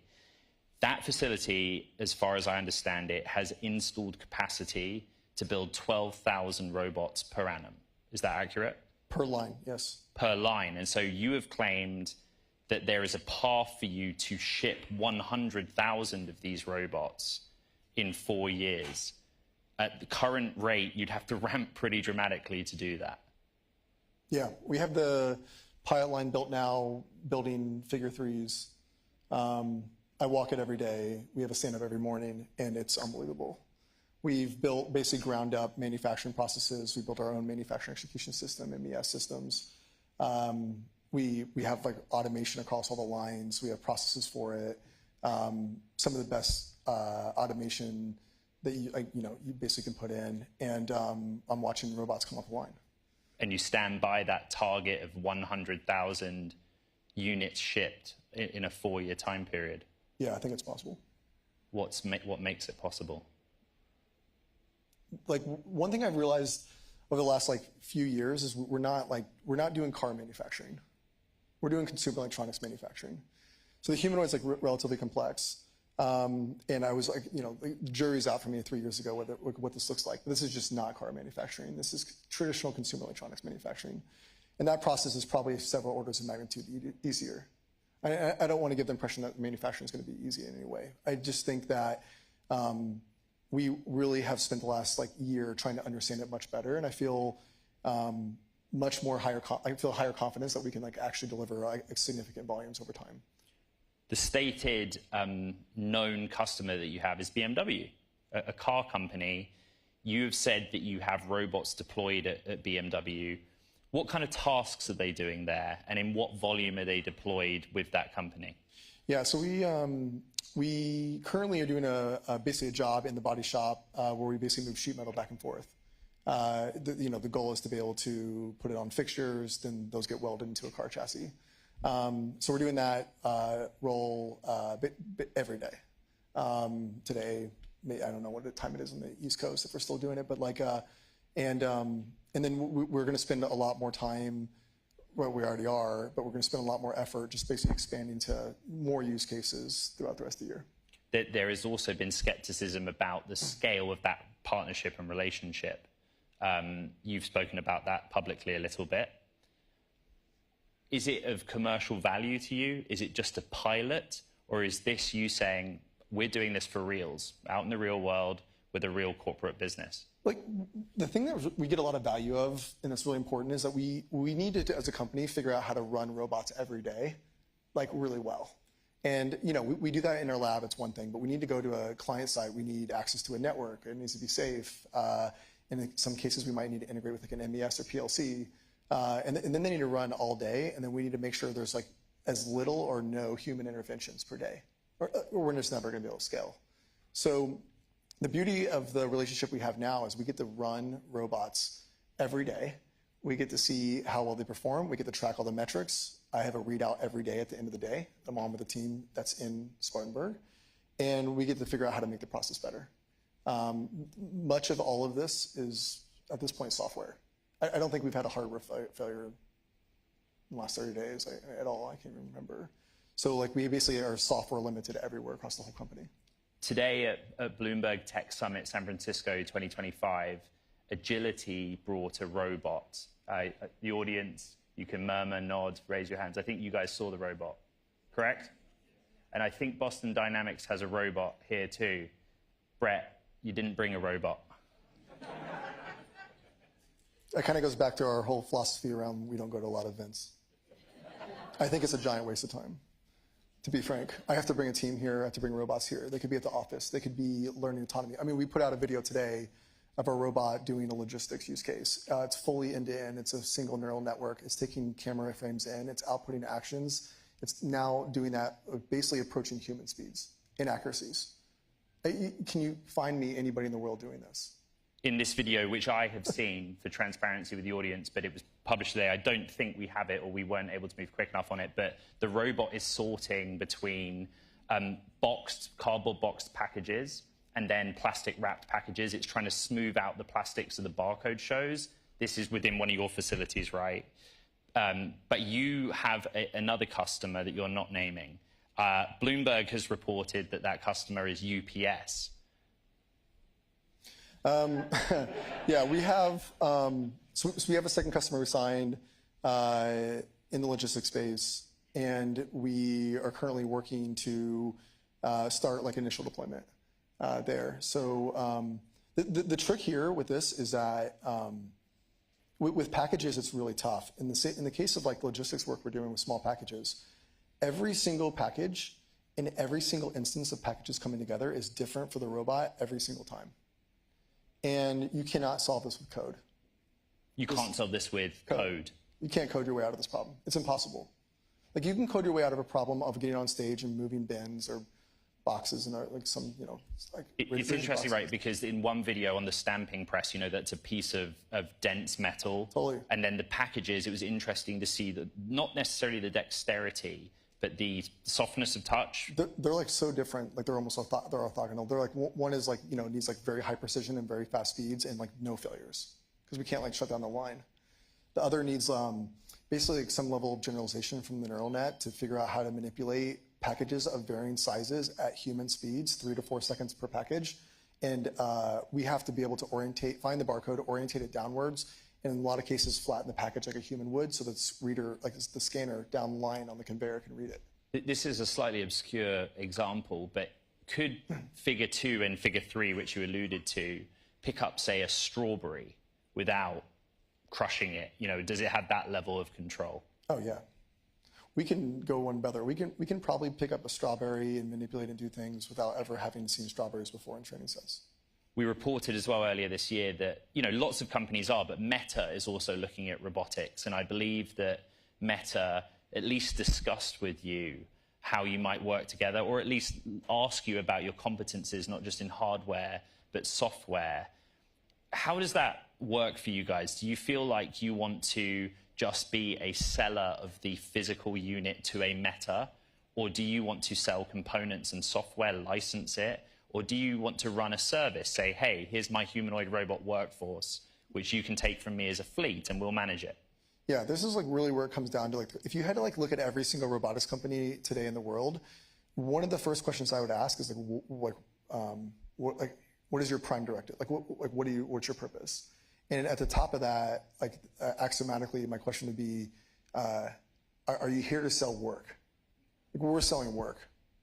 We want robots to go out and do your dishes, laundry, manufacturing, construction, all that. We want to sell. It doesn't matter what our hands, head, cameras look like. We need output per hour. Have you talked to Amazon about the warehouse case study? No comment. But the question would be like, the question would be like, you know, we're here to basically sell that. And so like all the design decisions that we make basically downstream are to figure out how to do that really well. So no, to answer your question, we're not trying to sell hardware. We're not just trying to sell AI models. We're trying to deliver a full stack solution, vertically integrated, that can go in and autonomously do work with just speech. You just want to talk to the robot and you want it to be able to output actions very intelligently and to do work end to end. Like that's the goal. And we're not going to do that by like, here's hardware, go deal with this, or here's the AI model. Like we have to we basically have found that there's no other way out but through. We basically have to design all the hardware ourselves, all the electronics, all the software, all the AI models. Training, we do manufacturing, we integrate it, we bring it into service, and we make sure it works. AI models, you looked at OpenAI and I think you looked at building on top of an AI model, but you made the determination that you're better off doing software yourself. Why? Many reasons. One is we were just better at doing it alone. Second, it also didn't help us. I haven't talked about this a lot publicly, but it didn't help us publicly by partnering with a group where everybody came in from building the AI team that thought that if somebody else like OpenAI did our AI work, which wasn't really true. So, we basically did a large fraction of all that work. So, and today we do all of the AI work ourselves. We found out that we need to do it. We do AI work on humanoid robots better than anybody on the planet today. Does do it mean train like a proprietary model, a robot brain, or are you just kind of reformatting open source models? We do use an open source VLM backbone and Helix, so like a vision language model. Yeah, and we've been pretty public about that. And that really grounds the robot in semantic intelligence. You really understand, in the case of the strawberry, is that a strawberry? What do I do with it? That sort of stuff. So then beyond that, we do all the data collection, all the model development and training, and basically inference time, test time ourselves. What's more helpful to you right now? This is a question posed to you through me from an engineer. To have 10,000 robots in the field generating data, or do you still need 10,000 GPUs? We don't have a GPU problem. We have a data problem and a robot problem. So the former would be better for you. We need the equation here, which is going to be really interesting, is we're seeing some of this now locally, is as you put more robots out to the world that can do something useful people will pay you for, the cost of that robot per output of work will come down because you'll just make more of them. You'll be up on the experience curve of manufacturing. And the second thing you'll do is the robots will learn to get better every day in the market, and they will share that with the collective fleet. Not like kids, where the kids have to learn how to walk. My kids have to learn how to walk. But our robots can share a neural network and do the same use case we talked about today, or you've seen here, with any other robot that came off the manufacturing line today. And so you basically this is one of the first industries, I think, maybe in the world for advanced hardware that it could be a winner or winners, maybe even winner take all market, where one group has the cheapest robot and it's the smartest. It's learning as you go. As it's making mistakes, as it's doing things successful, it learns like a human. And you're never going to want to have the dumb employee, or you're not going to want the person at your house that's not the smartest. It's dangerous. You're going to want the smartest employee, you're going to want the smartest person in your house. And that will also be the cheapest.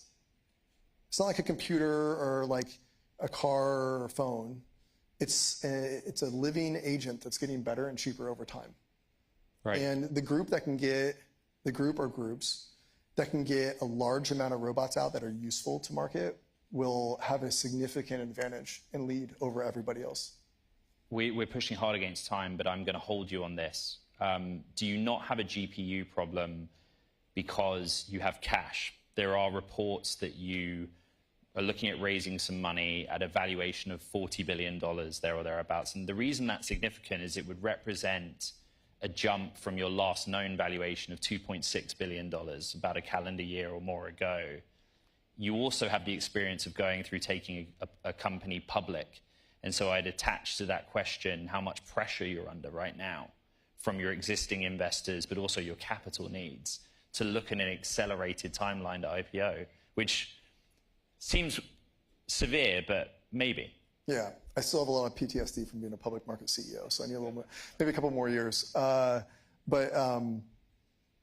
mean, listen, we probably have on balance sheet today more cash than the collective humanoid groups have raised throughout history. And I think so we've been very capitalized. We have enough money for enough training inference GPUs. We have enough money to make thousands or tens of thousands, hundreds of thousands of robots. And we have enough money to recruit the best teams, the best people in the world, and keep them incentivized. So a lot of the focus now is how do we keep this team really small, extremely fast, and ship product that works every single day. And it's an incredibly difficult world to get a humanoid robot out there to do those things. And that's why we're excited about it. That's why we're in the office so much. And that's why we were excited to show that today. It's because you can see real robots that are running autonomously that are doing things like humans can. And they're approaching, every day we're approaching more and more human-like. And they don't need any hardware changes to do your laundry. It's just software. It's just data. So we're seeing that now, and that's what gets everybody in the team excited about this next chapter for us, which is we're in a chapter where the hardware works. It's getting really reliable. We're in a chapter where the AI you can put on this hardware, and it can do human-like stuff, and it can learn from humans, and it can get better over time. And cost has come down significantly. I mean, our Figure 3 robot is literally 90% cheaper. Than Figure 2? Like 93%. Just a simple yes or no answer. We're done for time. I'm going to get shouted at by the big bosses. The chaos of Elon Musk that we've seen today, is there any room for you to even compete with Optimus and keep pace with what they say that they will do? We don't spend too much time looking at competitors, but I think, I think it's probably pretty obvious to the world. I think Figure is perhaps shown the best world progress in both AI and humanoid robotics globally. And we're fueled to kind of hopefully continue that lead into market here. Brett Adcock, thanks, Ed. Figure AI CEO. Tough man to get on stage. Thank you very much. Thank you.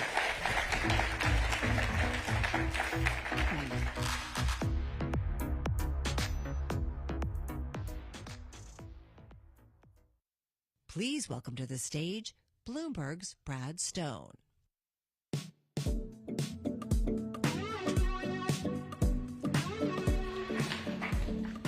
Hi, everybody. A few times a year at Bloomberg events, I have the absolute privilege of unveiling our ones to watch list.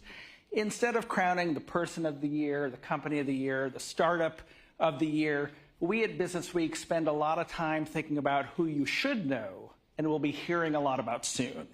So today I'm thrilled to bring you the up-and-comers in artificial intelligence, startups, and venture capital. Ahmad Aldal is the vice president of Meta in charge of helping Mark Zuckerberg win the race for generative AI. Alvaro Bedoya is fighting the Trump administration's attempt to remove him as a commissioner of the Federal Trade Commission and is on the front lines of the battle over tech and antitrust policy. Luke Ferrator, one of the software engineers at the Department of Government Efficiency, is trying to usher in a new era of AI-powered government.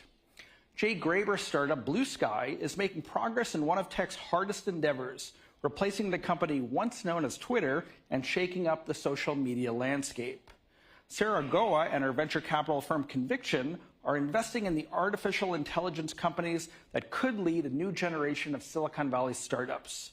Rachel Profit is handling the legal issues that those AI startups encounter as the CEO of the law firm Cooley LLP. Lin Chiao is helping big companies keep pace with the rapid development of generative AI through her startup Firework AI. The former helicopter pilot Florian Seibel runs two separate military drone companies. Window Snyder and her startup Thistle Technologies are working to keep hackers out of your smart dishwashers, baby monitors, and other home appliances. And Shizhu runs Xreal, the Chinese startup that quietly sells more augmented reality devices than Meta, Apple, or Google. Congratulations to everyone, especially Sarah, Rachel Profit, Lin Chiu, and Window Snyder, who are here today. And now I'm delighted to welcome to the stage Sarah Goa for a conversation about investing in AI.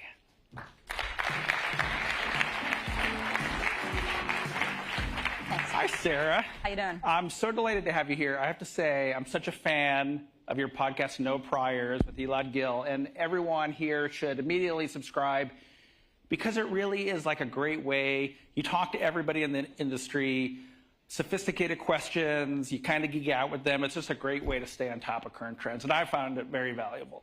That's very kind. I mean, Elad and I started as a side project, and we just said, like, well, nobody knows what's going to happen next. So you might as well talk about it while we're figuring it out. Yeah. So you were name-checked on stage about an hour ago with reference to your recent post. Was it on Substack or LinkedIn or both? I think it was, yeah. Yeah, you put it out there, and it was about the importance of taste. You called it a decision-making accelerant, the relentless, almost painful ability to know what should exist, what shouldn't, and where quality matters. And that's kind of a timeless sentiment. But there was a reason why you wrote that now. Why is that important in the age of AI?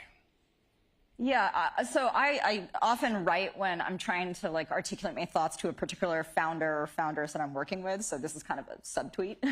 But I think it is timely because we are in an age where software, the ability to deliver 80% of the product you want, is becoming more and more commoditized. right? And I think that means the difference between 80 and 99%, like understanding quality, understanding what decisions that are very subjective to make about scope, and like really understanding your user, that becomes more important than ever. So we can do more doesn't necessarily mean we should do more. That's where taste comes in. Absolutely, right? I think, you know, some of the most popular products in the world are like incredibly simple in what they choose not to do. One of the first questions I asked you when we were talking on the phone beforehand was, are you optimistic? And you said, well, of course I am. How sad would it be to work on something this hard that I'm not optimistic about? So, you know, for maybe those in the audience here or listening to the stream who are not convinced, why are you optimistic about where we're heading now with this technology?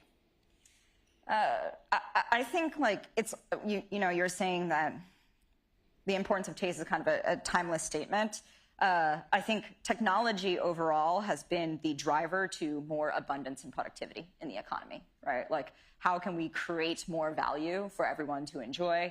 That doesn't mean there aren't questions about distribution, but, you know, I think I stand, like, my partner Mike and our investing team, like, we sit in a place where we see thousands of companies every year, and faster than I've ever seen in my investing and operating career. So like over the last 15 years, I've never seen products adopted so fast, right? And when I look at that, like there's a user on the other end of any of these things really excited and choosing to do something differently. And I think it just speaks to the value creation that's happening right now. And I think we're like 1 or 2% in. The fact that it's happening so fast, I have strong empathy that that's like scary for people, for society writ large. But I do think it's going to be enormous creation. Do you subscribe? We've talked a lot today for some reason about Dario's prognostications of doom for the labor force. I see. Okay. Do you it just keeps coming up.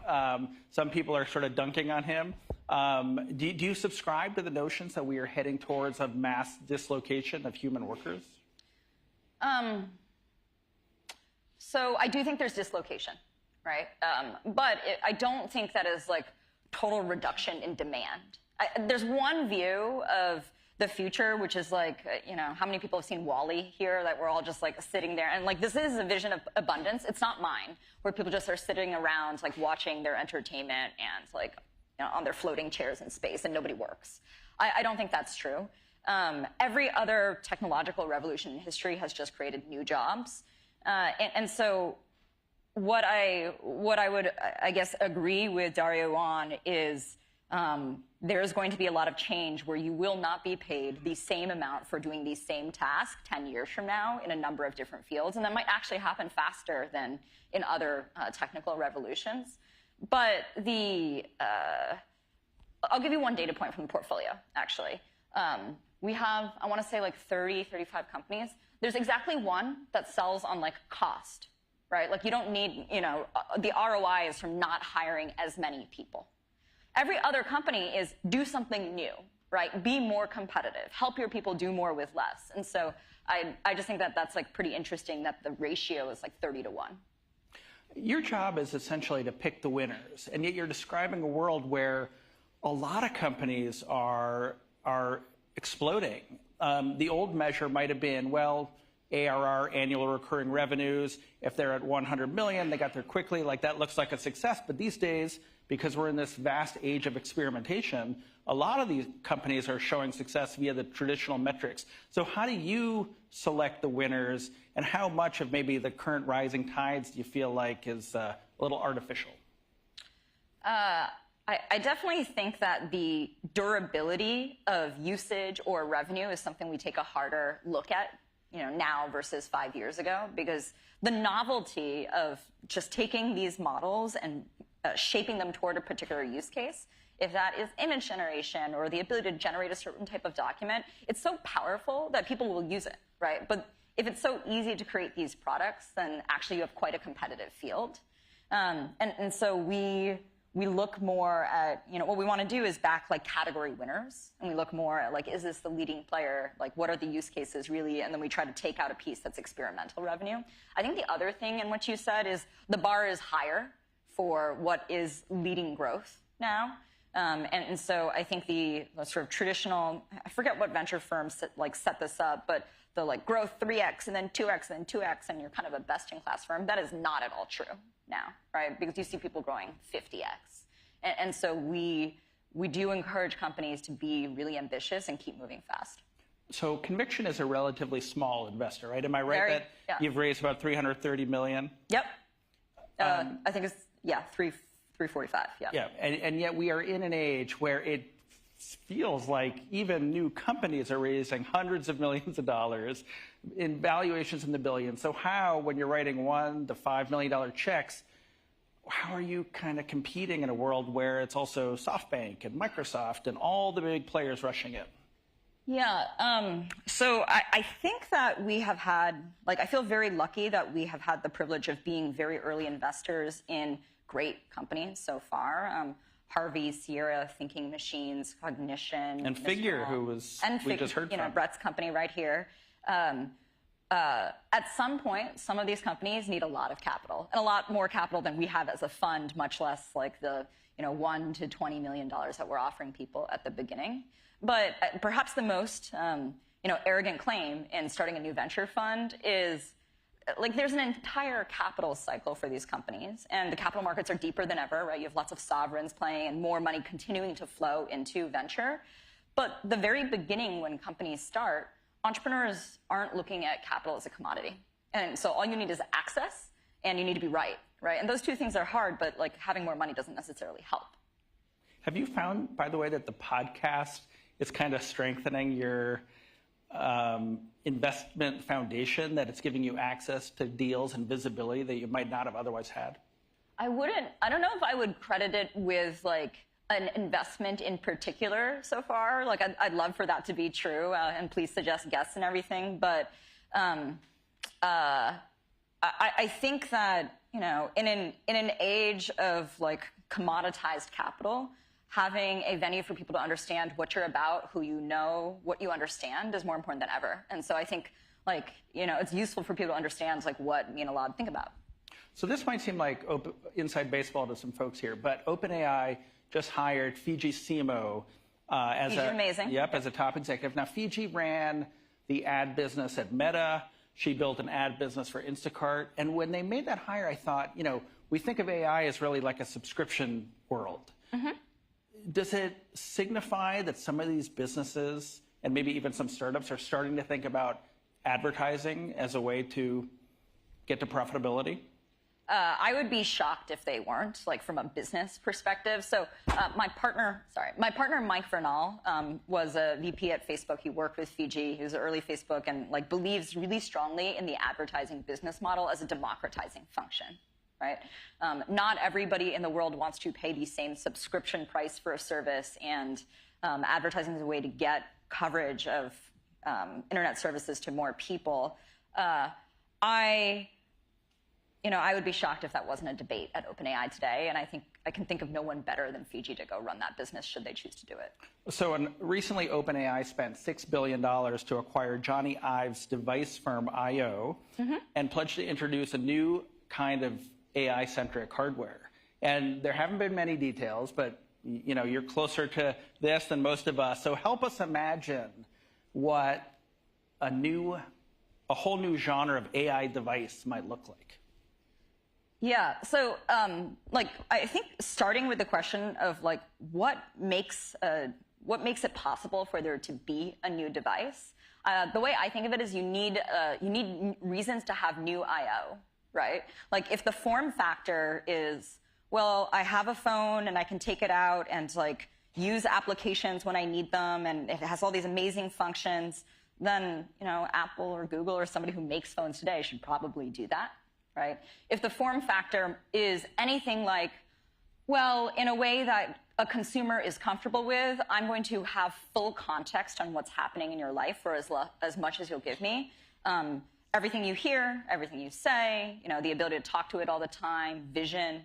I think that's an incredibly hard set of problems to go figure out. I love Johnny Ive. I think he has wonderful ideas about what the interfaces for AI should be. We talked about this recently, but if you imagine that actually changes the hardware spec, right?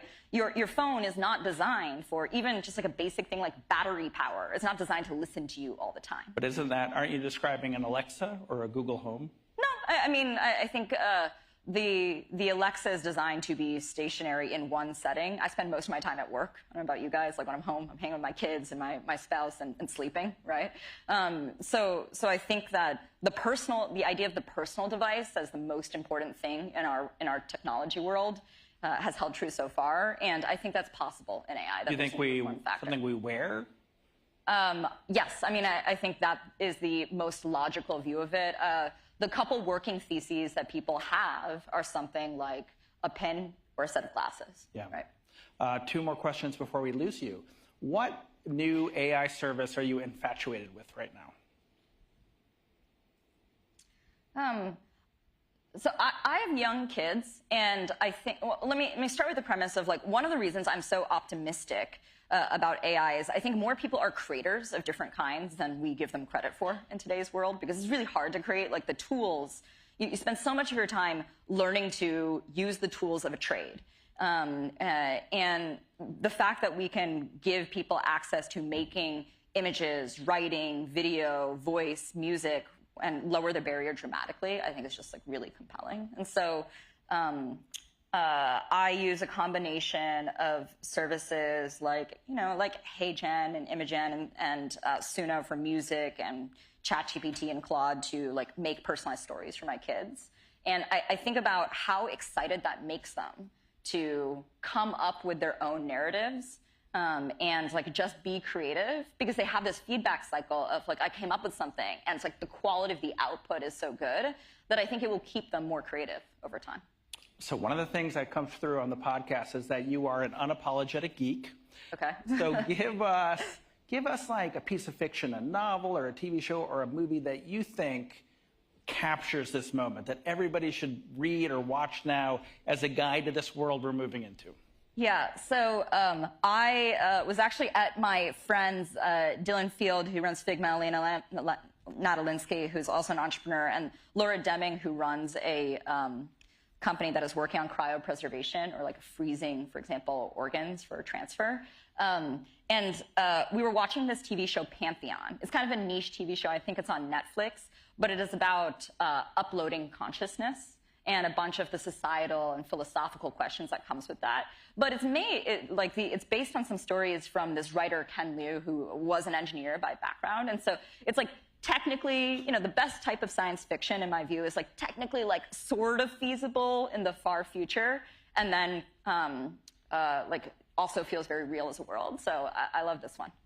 Put it on your streaming list. Sarah, thank you very much. Thank you so much, Brad.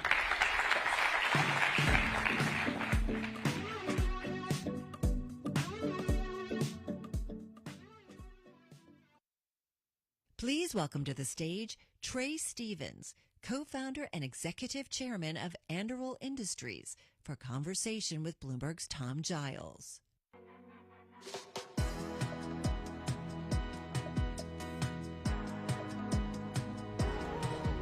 All right. What a day. Trae, thanks for being with us. You've had quite a big day. You started out first thing this morning, breaking news with my colleague Ed Ludlow about a funding round that doubles your valuation to $30.5 billion post-money. I want to have you elaborate a little bit on why did you need $2.5 billion, and specifically how much of this is on Arsenal 1, for example, this big mega factory that you've started in Ohio. You also talked about growth in the team. So where does that go?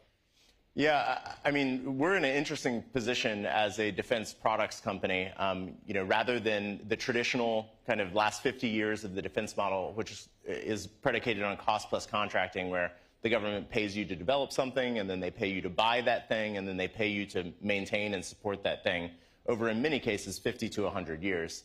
And then you just take a margin on top of that. You're doing it yourself. We're doing it ourselves, right? So we're taking on the cost of development, we're taking on the cost of production, and then we're selling a product, a completed product to the government.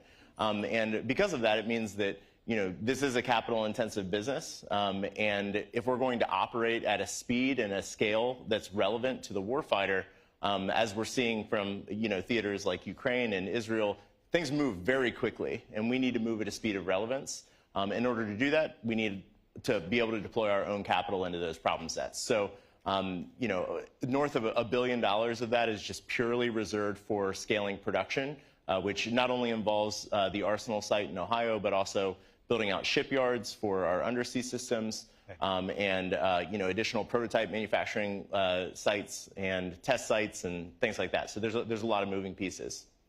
And then 1.5 additionally on growth initiatives, people. Can you talk a little bit about what your ambitions are in terms of growing the team? Yeah, so Anduril is not a single product company. We're not like an enterprise software company that has like one core thing that it represents the power law distribution of revenue to the business.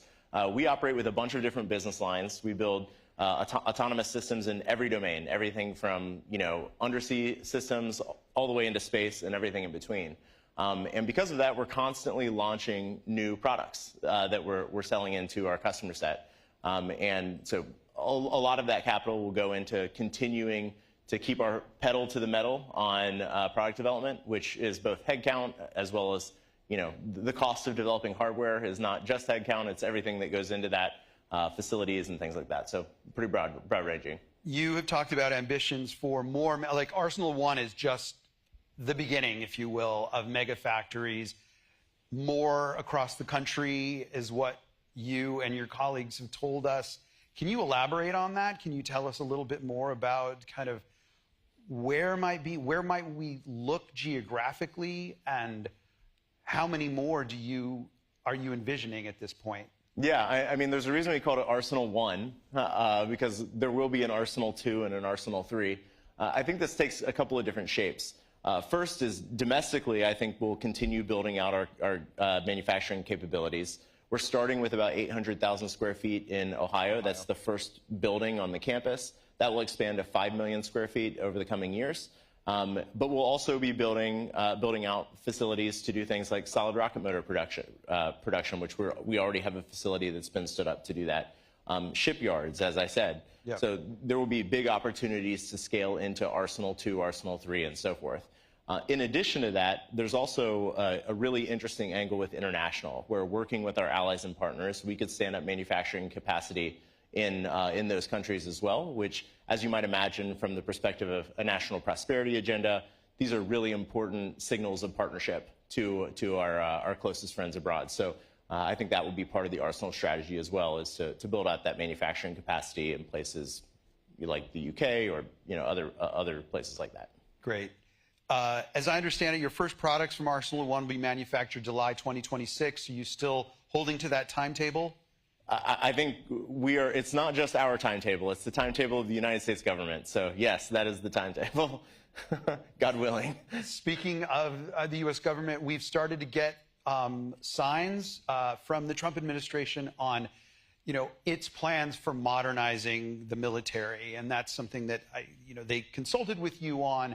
Can you give us a sense right now on what you see them doing that gives you hope, and what are things that the Defense Department is doing that you think they should be doing more quickly or differently? This kind of attention that's been paid to next generation capabilities started all the way back really with the Ash Carter secretaryship under the Barack Obama administration. He's the guy that set up the Defense Innovation Unit, the Defense Innovation Board, the Defense Digital Service, the Third Offset Initiative. He really had this vision that conflict was changing. We weren't going to be living in this world of kind of non-nation state conflict, counterinsurgency, counterterrorism, but we were moving into nation state conflict and needed to handle things very differently as a result. There's kind of been fits and starts since Ash about how things have morphed and how seriously the department has taken it. But I think we're at a place now where the civilian leadership of the agencies, as well as the political leadership of the agencies, are aligned behind the idea that we really have to move quickly into these new capability sets. So, obviously it's still very early in the Trump administration, but I think they have a great set of leaders in the department, and they're directing the budget to the right places. If you go back to earlier this year where they talked about doing the budget cut to the DoD top line, and they listed the exception programs. I think there are 17 of them. Really, all of them were these next generation capabilities. So there's clear alignment here. Moving too slow in any areas, moving in the wrong direction, in your view, thus far? I think it's really hard to say. Obviously, like, the most important thing is to move past volatility into action. And, you know, they understand the target that's been set in front of them. And I believe at least they're motivated appropriately to do the right thing. Let's talk about nation-state threats. The U.S. is engaged in a very robust effort to hamstring the Chinese and their access to advanced technologies, chips, et cetera, artificial intelligence.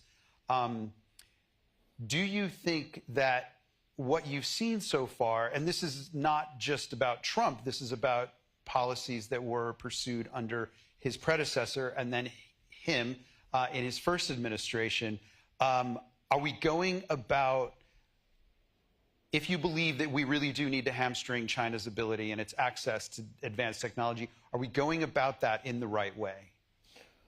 I mean, there's so many different layers to how this plays together. It's not just, for example, like blocking access to cutting-edge semiconductors. It goes as deep as materials, natural resources.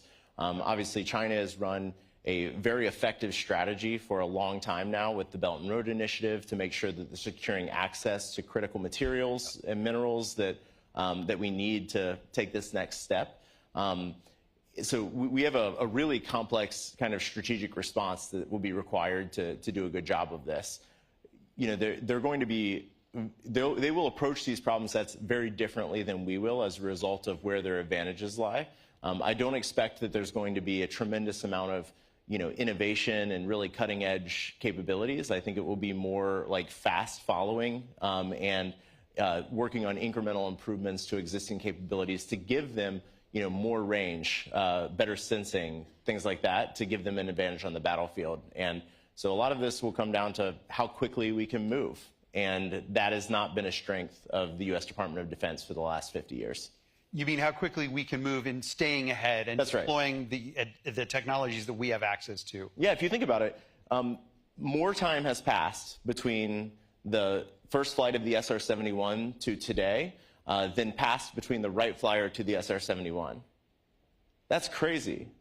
We used to move really fast, and then we kind of lost that muscle. Yeah. In fact, if you look at the capabilities that we've been sending over to Ukraine, for example, almost everything we're sending them were Cold War-era technologies that have been sitting in warehouses.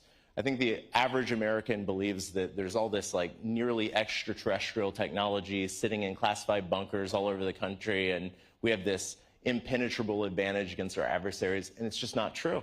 But the Ukrainians have been, to their credit, pretty innovative and done a lot with what they have, and obviously a lot of help from the U.S. and its allies. But they've been pretty innovative. They have been very innovative. They've been innovative with using existing technologies deployed in creative ways. And I think this is always what happens in conflict. You know, if you show up to a conflict with 50-year-old technology, you're very unlikely to win that war against a great power. Right. But if you have the ability to iterate very quickly using those technologies, you can pull off some pretty incredible feats. There was nothing particularly high-tech, for example, over the weekend about what they did with the FPV drones. I mean, they just launched them out of a container sitting on the back of a truck. They had used Russian cellular networks to fly them. They had traditional kinetic payloads that were deployed on them. There was nothing super high-tech about that. It was just, you know, the way it was deployed that was novel. Before we get too far from China, I do want to ask about a subject that my team writes a lot about, and that is chips.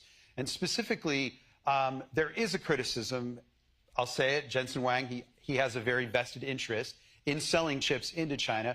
But his argument is that the more we starve China of chips, particularly really advanced chips for AI, the faster we spur innovation in that country. Do you buy that argument? Are you in any way sympathetic to that?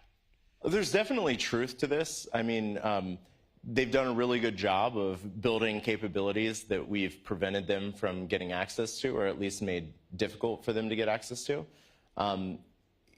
You know, the real linchpin in this, though, is that if you want to do high-end semiconductors today in 2025, you need machines from ASML.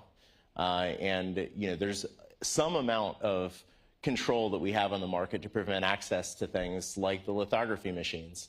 And so, we both need to do the work on our end to shore up our own access and supply and to work on next generation capabilities that will get us out of that geopolitical tangle, while also making sure that we're not incentivizing the Chinese to run off and be able to beat us in those categories at the same time. And as you said before, maybe develop some of our own technologies that we're maybe reliant on the ASML. Totally, yeah. I mean, we've been pretty lazy, I would argue, on semiconductors because we've had this very convenient, option to just lay back on TSMC's capabilities, but that's certainly not guaranteed. Obviously, Xi has been talking about taking care of the Taiwan problem by 2027. That doesn't give us very long to figure out how to do that manufacturing domestically. And it's not something you can just snap your fingers and do. We can't just invest a ton of money and suddenly have a high-end, high production, high-yield semiconductor fab in the United States. It doesn't work like that. Yep. So we need to be figuring out ways that we can invest in every layer of that infrastructure to be able to have a domestic ability that we frankly don't have right now. Last couple of years, we've seen an abundance of investing and interest in military technology, innovative military technology. Your company, a lot of other companies, is there going to be enough demand for these emerging technologies, especially given the entrenched position of the primes, to justify this amount of investment that we're seeing? The challenge with category investing of any type, whether it's social media or space or crypto, is that usually there is sort of a monopoly concentration to the winner. If you were a social media investor and you didn't invest in Facebook, you probably lost money. If you were a space investor and you didn't invest in SpaceX, you probably lost money. If you're a crypto investor, you didn't invest in Coinbase, you probably lost money. So there's a bit of a lie behind this idea that a market can get hot. Yeah. That's not really how the creation of generational companies happens. That said, I do think that there's more than just Anduril scale opportunities. Obviously, I think we have a really dominant market position right now with defense products, with defense tech, but that doesn't mean that there won't be any others. I do believe that it won't be 20 others. I mean, keep in mind there are only 5 or 6 large-scale primes that exist in the world today. In addition to that, the U.S. government has kind of an obligation in many ways to ensure that their top providers don't have economic problems because they're on the hook to sustain these programs that they've spent, in many cases, trillions of dollars on to prevent those from going into total disarray.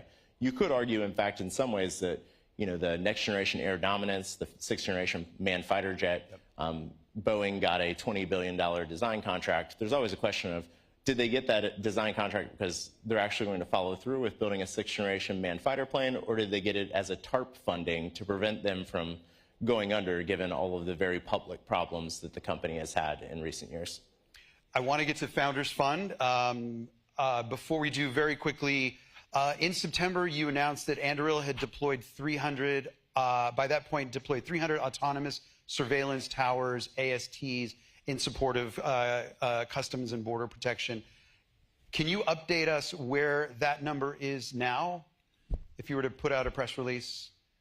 Yeah, no, I think the right framing on this is probably less about the number of towers and more about total coverage. We're deployed across somewhere between a third and half of the entire southwest border at this point.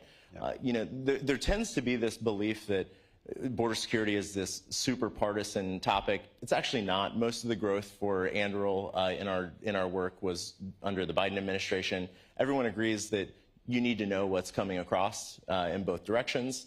And what we're able to do using the autonomous surveillance technology is give our Border Patrol officers superhuman powers so that they can see things that they wouldn't be able to see otherwise. And they can make their own decisions about, how to handle apprehensions, how to handle pass-throughs, and it's up to the Congress, obviously, to decide what the policy is for what you do with that data. But we're on the data providing side. What do you make of the argument from critics that, look, it's a backhanded compliment. Your technology is so good that it is forcing migrants to pursue ever more dangerous, more remote, more life-threatening paths across the border. And whatever your politics, whatever your view on whether people should or shouldn't be coming across, there are people who genuinely fleeing violence or believe they have a legitimate reason to seek asylum or seek refuge in the U.S. Totally. These are super complex moral questions because there's also been numerous times where ASTs have saved people's lives, where they've had a humanitarian crisis in the process of crossing the border, and had we not seen them in that moment, the Border Patrol folks would never have been able to get to them to address those crises as they were happening. So there's tension on both sides. You know, the argument that we should know nothing because it creates a complicated moral situation, I think is also a moral decision that is going to result in the loss of human life. So these things are really complicated. Obviously, we take that very seriously at Anduril. I'm never one to shy away from a complicated moral discussion. Oh, well, we'll come back to that another time. I do quickly want to hear Founders Fund. You raised a $4.6 billion growth fund. Can you give us a sense of the areas where you want to see Founders Fund deploying that? Well, you know, the tricky thing to the point about category investing is that if you're focused on investing in categories, you're probably doing it wrong. You want to catch things before they become categories. And so really hard to say what it is that we're looking for. It's probably much easier to say what we're not looking for, which is we don't want to be dumping a bunch of concentrated capital into highly competitive industries. That's not a thing that we do. We're called Founders Fund for a reason. We invest in founder-led companies, so we're not going to be chasing a bunch of professional CEOs running very old businesses. But aside from that, we have very few dogma. You know, we're very open to just being blown away by a business or a group of founders or, you know, a combination of both. You made an early bet on OpenAI. What is your larger thesis around artificial intelligence, and is it to continue to put eggs in that basket? Well, I certainly think that AI is going to it's a paradigm shift in the way that we think about technology development in 2025 and beyond. No doubt about that at all. At the same time, it's a really competitive category. And so in some ways, it's, you know, looking back at the boom around COVID, we've almost learned none of the lessons, which is that, you know, if you run away with prices, things get incredibly out over their skis. People raise these mega rounds. You end up back in a place where people are doing down rounds and recaps and having difficulty fundraising. And so we're not going to create some sort of AI thesis and then chase investing in every single thing that fits that thesis at really, really high prices. I think that is a trap, and it's a trap that we should have learned our lessons from in prior cycles, and most VCs, for whatever reason, did not learn that lesson. Trae, thanks for being with us today. Please join me in giving Trae a round of applause. Thanks so much.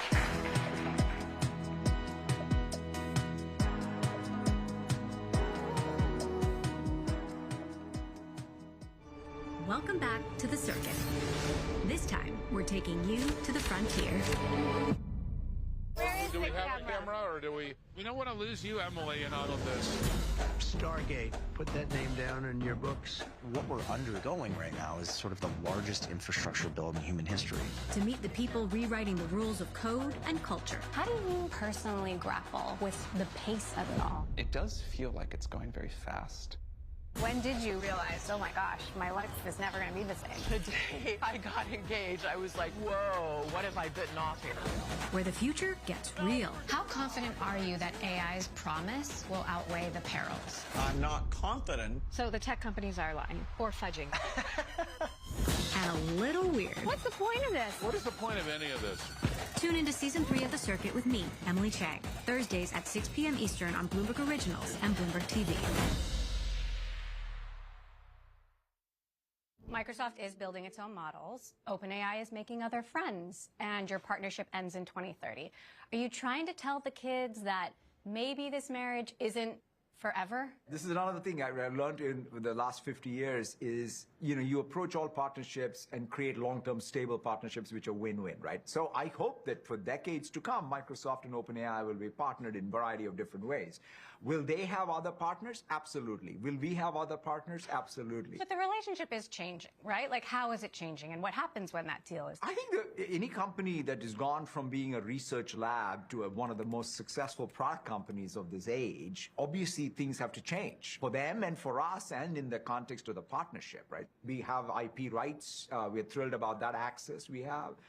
We are infrastructure providers. They're the biggest customers of ours. And so to us, having that multifaceted sort of partnership is what we are really focused on. And so why would any one of us want to go upset that? As we saw with search and your competition with Google, sometimes you just can't fight the verb. It's habit forming, and ChatGPT is the verb right now. So how much do you worry that Microsoft loses the mind share game? Every day that ChatGPT succeeds is a fantastic day for Microsoft. Right. Every time you search on ChatGPT, Microsoft makes money, right? Yeah, in some sense, it even proves the point that markets can evolve and new hit products can be created from anywhere and what have you. Please welcome to the stage Jennifer Doudna, Nobel laureate in chemistry and founder of the Innovative Genomics Institute, for a conversation with Bloomberg's Emily Chang.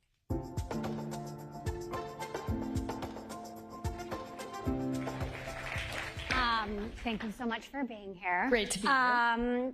Everyone, we're doing a live taping of The Circuit, so this is going to end up in an episode of the show, and I'm so grateful to have you. Also, especially at this time. So super exciting. For the very first time, a baby has been ostensibly cured using the technology that you developed. His name is KJ. He's now 10 months old. How is KJ doing? Well, KJ was just released from the hospital. And if Wow. you've seen the pictures, he looks fantastic. Amazing.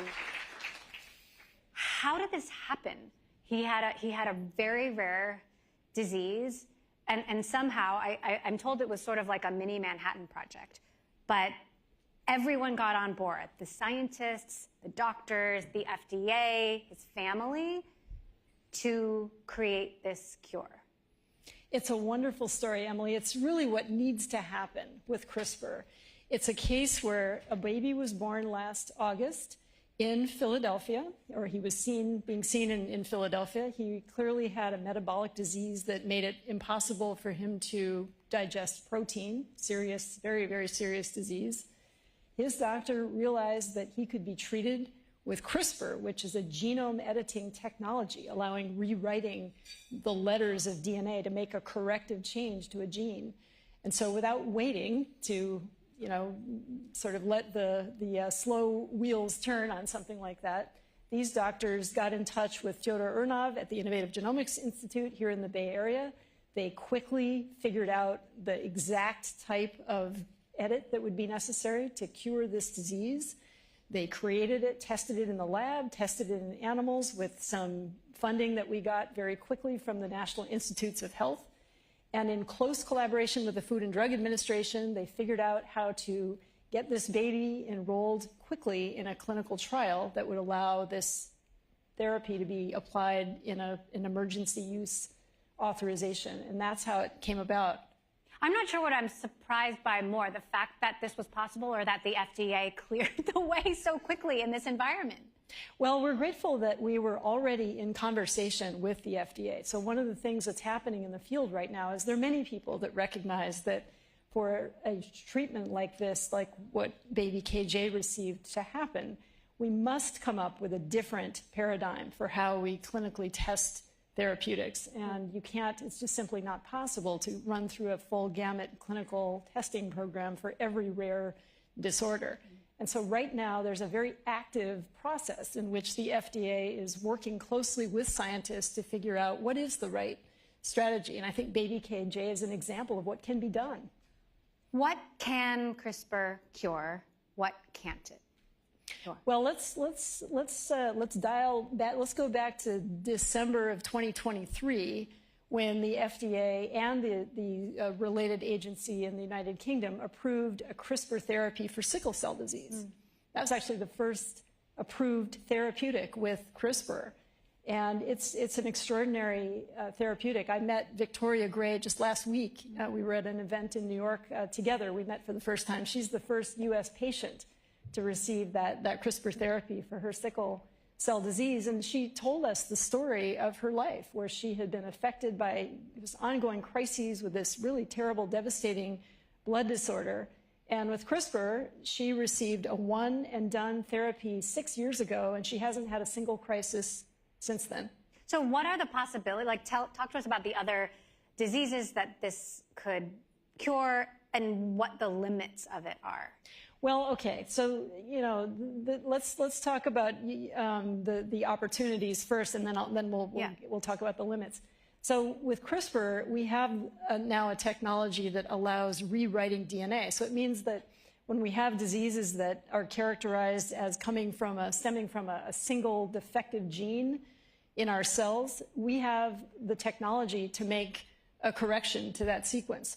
What's hard is getting the editor into the right cells in the body. And so in the case of the sickle cell therapy, it's done in the lab. So those cells from the bone marrow are taken out of the patient, they're edited with CRISPR in the laboratory, and then they're transplanted back into the patient. So it's it's quite an involved procedure, and it's expensive and it's hard, but it works. And with baby KJ, that was a situation where, because he had a metabolic disease, he could be treated. What we say, the word we use is in vivo. It simply means being able to directly introduce CRISPR into his body, because the editing needed to happen in his liver. And we have a delivery vehicle that takes CRISPR right to the liver. It's called a lipid nanoparticle. And so that technology already exists. What's harder now, and will require additional experimentation and development, is how we get CRISPR into other kinds of tissues, whether it's the heart, the muscle, the brain, the lung. There are many types of diseases that could be treated if we can figure out that delivery strategy. So how can we get this technology, and how much does it cost? Like, how do you find every KJ who needs this, and can their family afford it? Yeah, so that's a key question, and something that we think about every day at the Innovative Genomics Institute. We started the Institute 10 years ago here in the Bay Area with this exact goal in mind, is how do we expand the opportunities with CRISPR to many people, not just for a few. Right now, CRISPR therapies are, as you might imagine, they're very expensive. They're between $2 and $3 million a patient. We added up the cost of what it took to create the therapeutic for baby KJ, for example, and it was just shy of $2 million. And because these are rare diseases, they're also not typically the targets of pharmaceutical companies, because there's not a big market for any one of these diseases. On the other hand, if you add up all the people that have a rare disease, it's not an insignificant number. And this is where figuring out exactly how to accelerate the process of testing CRISPR therapies. I think AI is going to help, and maybe we'll go there. But I think in the future it's going to be increasingly possible to predict the outcomes of gene editing with CRISPR, so that we can much more quickly create, validate, and then apply those therapies in real time. Is AI going to supercharge what's possible here? I think it will. I think what we're seeing in the biological areas of research right now is that we just don't have the data, for the most part, to train models. Maybe we don't have the right models. Some people argue that too, and it may be a combination. But that's changing quickly. I think many people are realizing that if we have large sets of data that are appropriately validated and collected and aggregated, that we can actually do amazing things in terms of prediction. So we talked about can and can't, but what about should and shouldn't? There's the idea that this technology could be used to treat things like obesity or intelligence or eye color and hair color or height, athleticism. What do you think the guardrails should be? Well, honestly, right now, even no matter what I think, let's be honest about what's possible. I think those are all traits that are complex, right? They require the contributions of many genes, so we don't have those capabilities right now. But I think increasingly it will be possible to make changes to our genomes that are not simply for the sake of saving a life, but they might be changes that we think might make us more attractive or have better qualities in some way. So I do think that's something very important that we have to continue to consider as the technology advances. And again, at our institute, we've been really forthright about asking for the global scientific community to step up and be part of that conversation. There are startups right now like Orchid, Heliospec, Genomics that are working on using genomic technology to select at conception. What do you think of that?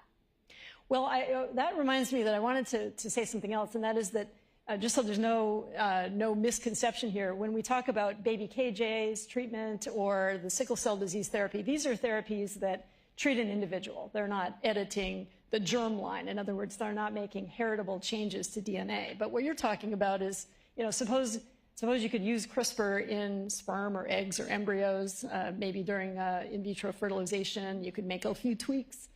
That's a capability that is theoretically possible and, I think not really practical with CRISPR today. We don't simply know enough about how the editing would work in those kinds of cells. But, the technology is moving quickly. So I think it's really important to stay on top of it. We were talking about backstage about how you won the Nobel Prize and your life just changes. And obviously you've been leading the way on this research now in an incredible way. We're also at a time where just doing scientific research is controversial. The Trump administration is cracking down on scientific research, pulling funding from organizations that have existed now for a really long time. What are the impacts of this in the scientific community? The short-term impacts and the long-term impacts? Well, you're probably not surprised to hear me say that, I'm a big believer in science and technology. And I'm probably speaking to the choir here, too. But I think science really has driven a lot of the solutions to problems that we're facing in our country and globally over the last, decades, if not more than that. And a lot of the science that we do here in the U.S. is federally funded, at least, really since the end of World War II, that's been the case. So it's been a really strong driver of economic development because a lot of the work that's done in academic labs like mine, I don't think CRISPR would have been likely to have emerged out of a company. Not that I don't have a huge respect for companies, but it's really because it came from curiosity-driven science about how bacteria fight viral infection. And believe me, when we first started working on this, everybody I told that we were working on this looked at me like I was nuts. But that's really what fundamental science is all about. It's about asking questions about the natural world. The federal government has traditionally funded that kind of research here in the U.S., and that's led to just enormous breakthroughs. And we could point to many things: antibiotic development, all of the kinds of gene manipulations that started in the 1970s that were the foundation of Genentech, and then many of the follow-on biotech companies that developed out of that whole type of technology that came out of Stanford University and others. These are really important breakthroughs that really would have been unlikely to happen otherwise. So what are your biggest fears? Well, I just want to see the United States remain as we have been up until now, which is a real powerhouse in science and technology, and certainly in the biological sciences. We've been a real magnet for people globally. A lot of people come here to be trained. Many of them want to stay in the United States. A lot of them become entrepreneurs. They start companies. They go to work at companies. And they really drive kind of the next set of breakthroughs. It kind of keeps the whole cycle going. Mm-hmm. I want to talk about the business implications because, biotech has been in a slump. The market doesn't seem to love curing people, and there are obviously many competing interests, insurance companies, big pharma. Why don't investors seem to appreciate the work that you're doing?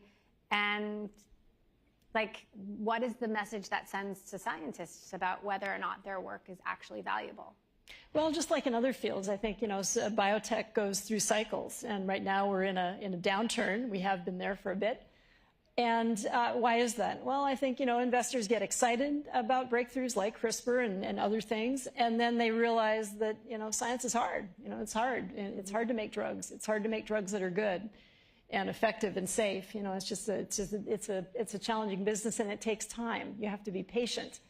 The story with CRISPR, with the sickle cell therapy, I mean, it was 11 years from the date of the first academic publication showing how CRISPR could be used for gene editing to an approved therapeutic. 11 years, and that was lightning fast, right? In our field, lightning fast. So, it just it's just always going to be a process that takes time. Now, maybe AI will help to accelerate that. I hope it does. Mm-hmm.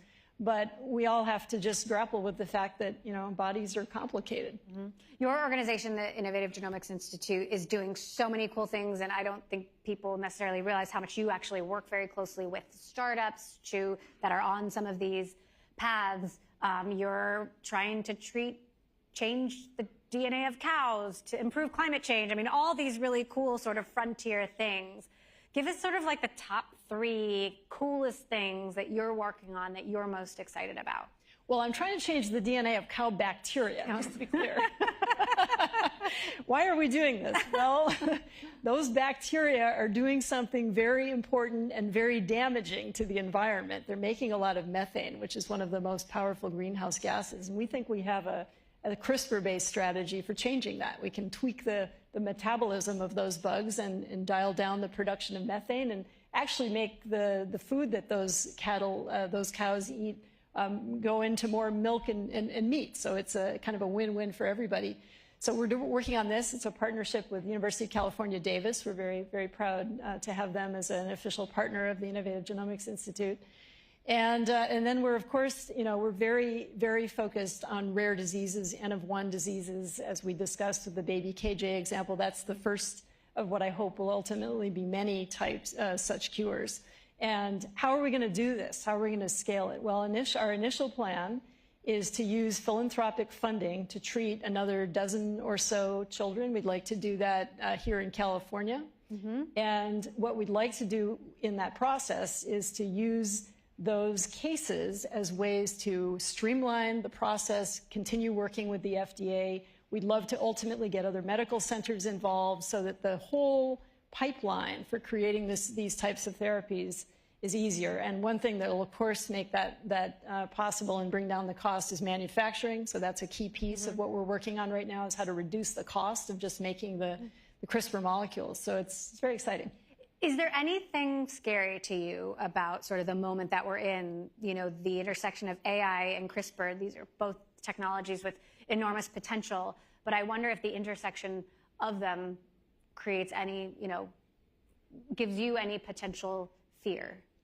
Well, like any powerful technology, I mean, these both come with big opportunities and big risks, and I think we have to be grappling with that. What are the risks they develop? Well, with CRISPR, as we discussed, it's I think there are applications of CRISPR that could be dangerous. Heritable editing is one, but another is using it in the environment. For example, using it in mosquitoes to try to create mosquitoes that are sterile. That could be very useful, but also could have impacts on the ecosystem that we have to be careful about. In the AI world, I'm not an AI expert at all, but again, we're aware that this is a very powerful tool, and we have to be thoughtful about how it's deployed. You still teach at Berkeley, and I'd love to hear about your message to students. But before we go there, Michael Dell and Jensen Huang of NVIDIA are building a supercomputer that they have named the Doudna that is going to be, helping the Department of Energy. I don't know if there's a bigger compliment than them building a supercomputer and naming it after you. That's pretty cool. I just want to be able to use it. But what is your message to students in this era? Well, I love the fact that, and I do teach students. So it's one of my real joys in my work, honestly, is that I interact with a lot of students in the 18, 19, 20-year-old range who are, coming to Berkeley, learning about biology for the first time. And I love their enthusiasm. I love their passion. A lot of them are, very passionate about solving problems in the real world. Their education is really geared around that. And so I just encourage them to pursue their passions. I'm so pleased that we're seeing a lot of young people who want to make the next set of breakthroughs. And I always tell them, you know, you are all the future Nobel Prize winners. You're all the future people who will name supercomputers or whatever comes next. Jennifer Doudna, everyone. Nobel Prize winner, Jennifer Doudna. Thank you.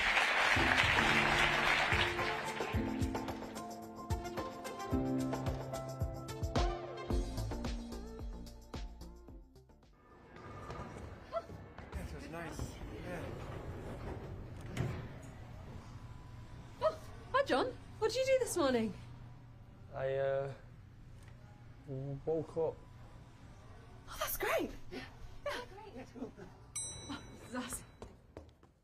You wake up, good morning is a brand new day. Blue skies above is a perfect day. Please welcome to the stage Jeffrey Katzenberg, founding partner at WonderCo, and Chenli Wang, general partner at WonderCo, for a conversation with Bloomberg's Caroline Hyde.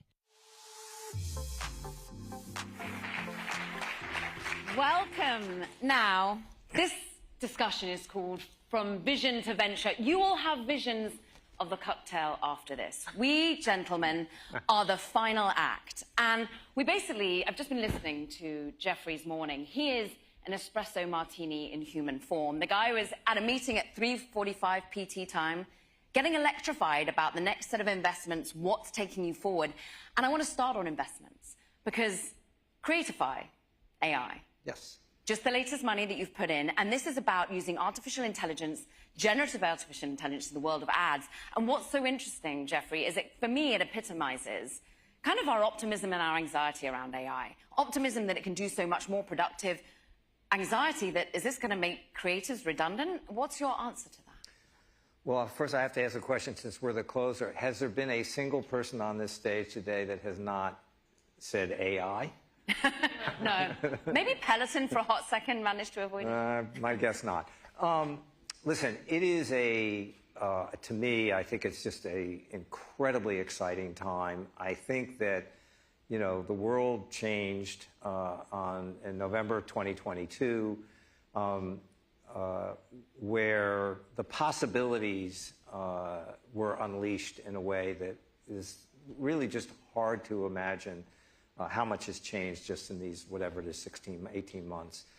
I think the Creatify is just a perfect example here of 24 brilliantly talented young entrepreneurs who looked at this world of advertising and said, why can't we make this more creative, more accessible,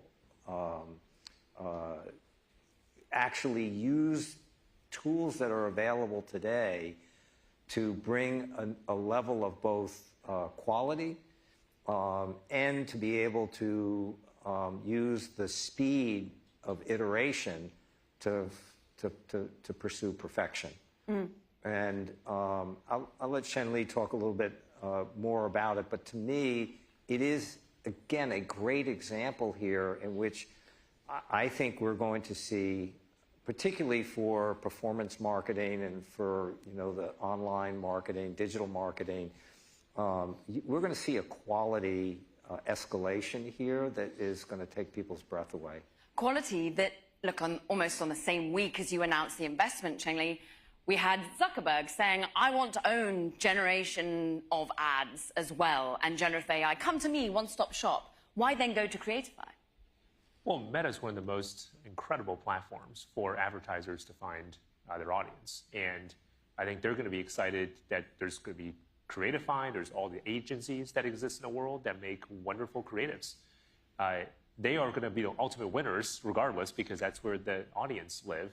But really, coming back to it, it's about how technology pushes the boundaries of human creativity, giving all of us the opportunity to make better content, more engaging content, to spend less time with the mundaneness of it. But with more jobs, more creatives doing that? Because that's the anxiety. I think there's going to be more. I think it's going to look different and more. But it's always been the case, Caroline. That's the thing that I just, there's wonderful line.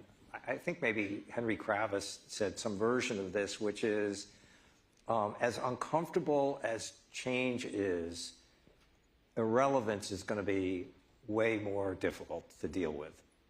And so you either have to buy into and get on board with and understand that this is an opportunity. Yeah. Rather than sit back and, sort of wait for, the wave to, kind of pass you by. So very specifically, I actually grew up in the 2D animation world. Yeah. At the Walt Disney Company for the decade I was there, every frame of every movie, 135,000 frames for a film, hand-drawn, hand-inked, hand-painted.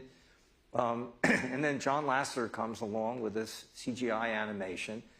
And all of the same conversations that are going on right now, both the defensive and the offensive ones occurred. And here we are now, 25 years later, 30 years later. And by a factor, there are more people working in animation today than there were then.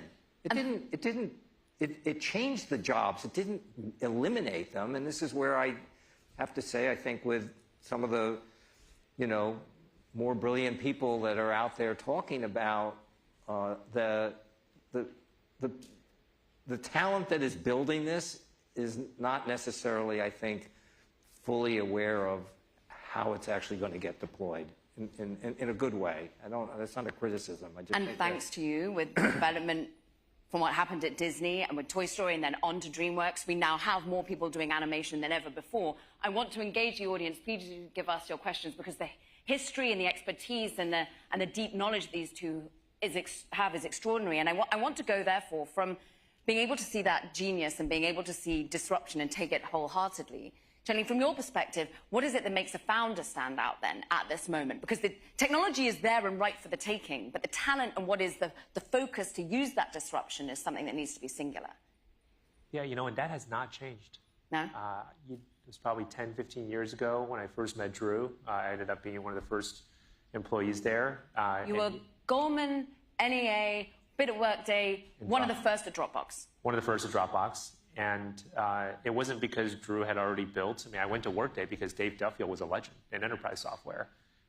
Drew had not built a big enterprise software company, but he was obsessed about async and all the technical minutia of it, and also about how to build a magical, him and Arash, the co-founder, a magical product experience. It just worked. It was just plastered throughout that office. And there was just something magical about, I want to be part of this team to make this happen. And I knew that he was going to attract 100 other people delusionally to be in search of the same goal.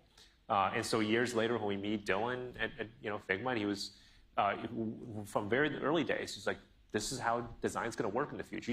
There's a maniacal obsession about that. There's Dylan with Figma, there's May, Habib over at Writer, Vlad, Robin Hood. You can go through the portfolio companies. What's so interesting is you build as well, and then you put your own talent in there. Aurora, tell us, Jeffrey, about why you think the consumer identity, consumer threats are where you want to be protecting, why Aurora is the right one to be doing it with. Well, again, there's so many great things that came in this last 20 years out of social media, and we could spend the rest of our time talking about all of the great and positive things. We like to talk about the negative. Okay, but well, there are, unfortunately, there is a dark side to it, and the fact is all of us are being boiled like frogs, 1 degree at a time here, and have been over the last 20 years, in which, our identity, our financial security, we have become more and more vulnerable for online crime. Home burglaries this last year were $4 billion, and theft online was $15 billion. So just to understand how ubiquitous this is, everybody knows somebody who has either their parents or somebody somewhere has had something, on the dark side of this. So the legacy companies that were in this were basically, the antivirus for desktop in it, and they didn't really innovate as the world went, digital and mobile. And so when you look at change the world ideas that actually could be huge and could be make the world a better place, this is about as big a opportunity, but also a challenge in it. And so we set out to do that and built this great product, Aura.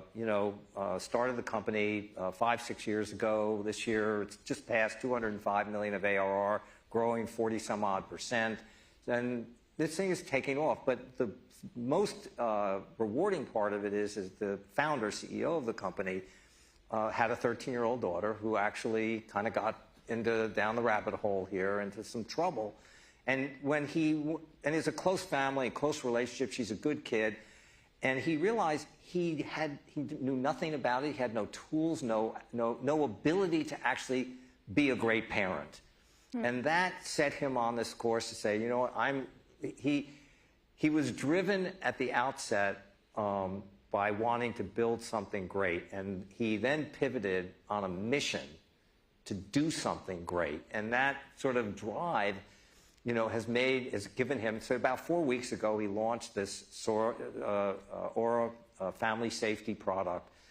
And it's actually quite amazing. And the analogy I would give you is that today, if you have a teenager and they're going to, time for them to learn how to drive, what do? Well, you get a learner's permit, you go to a Walmart parking lot where you can't do any damage in this. And over the course of literally a year or 2 or 3, you onboard them and you are able to actually guide them into being responsible, knowledgeable, and you have confidence that they can get behind the wheel of a car and they, will be safe. Yeah. Well, we do nothing. There's the damage that is the jeopardy that exists for kids online today is way, way, way higher than getting in a car and driving it. And so giving parents tools to be able to be great parents, I think is a really, really good mission. I'm super proud of the team and what they're doing. And Shen-Li helped actually build some of the product for this. And I think this is a change the world for the better mission to be on. Founders often want to change the world, and I'm going to go to a sensitive topic, Chenli, because some founders want to change it too much, and they take on misguided risks and drive a company in the wrong direction. And Builder AI was one of those, and you put some money into it. Yeah. What are the lessons that you've learned from this singular moment where a company has gone awry and basically told incorrect information to its investors? Yeah, there's companies who push themselves to the boundary in terms of financial risk, in terms of technology risk. That is part and parcel of innovation and entrepreneurship. And then there's fraud and misrepresenting what actually happened. And I think often when the full story isn't out, it's hard to know exactly what happened in a specific case. But I think that's an important distinction to draw, and you don't want to throw the baby out with the bathwater. Elon Musk was close to bankruptcy multiple times with Tesla, but it was a really good product, and financially just wasn't. He made it through. But you look back, and there were many moments where it could have gone the other way. To be a great venture capital investor, you actually have to have these two qualities that are actually, you think about them, they're utterly contradictory to one another. And the first is that you need to be able to see a dream. You need to be able to hear a dream. You need to be a bit of a dreamer yourself, in my opinion, because when someone comes in with a new idea, something that's not been done before, by definition, it's a dream. And on the other side of it, which is what you just went to, not all dreams come true. And so Disney would not. And so you got to have a degree of skepticism. You got to be somewhat cynical, but you can't lose that dreamer attribute in this. And that's what Shen-Li has. It's what Sujay Jazwa, our partner, has. Like, they are fantastic at seeing dreams. And they have your ability to storytell, to have the vision. And Jeffrey, I have to end on what everyone's probably been consuming from a social media perspective while they've been at this conference. You bring up Musk.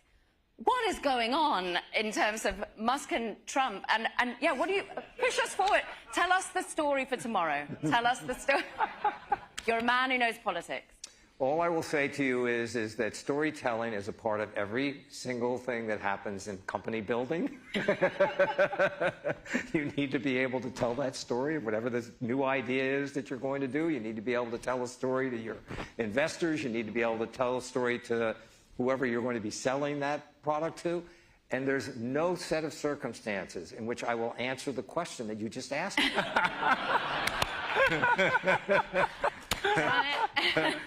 That's just certain, like, just self-immolation. No, thank you. One set of circumstances, I would love you to answer the question. Go to your portfolio companies right now and say, here's how to cling on to tomorrow. Here's, amid the geopolitics, amid this storytelling where we're worried about talent, we're worried about immigration, we're worried about building. What do you tell your portfolio company to do in this moment? Exceed expectations. Yeah? Literally. About every aspect of what you're doing. Exceed the expectations of your colleagues, the people that you work with. Exceed the expectations of the people who have invested in you. Exceed the expectation of your customers. If that's your goal, now, you're not going to succeed every time at that in it, but if you get up every day with that mindset, it's how I literally, that was my mantra. My entire career has always been about just try and do a bit better than is expected of you. And with that, you know, if you hit it enough times, you'll have success out of it.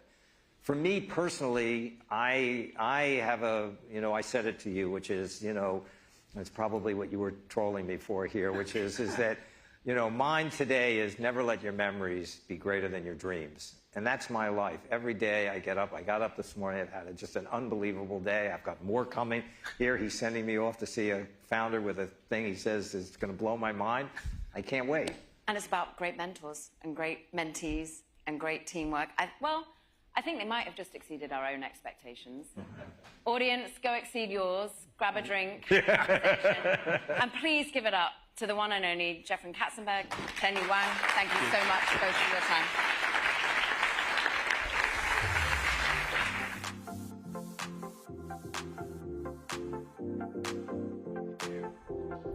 Thank you. Thank you all for coming.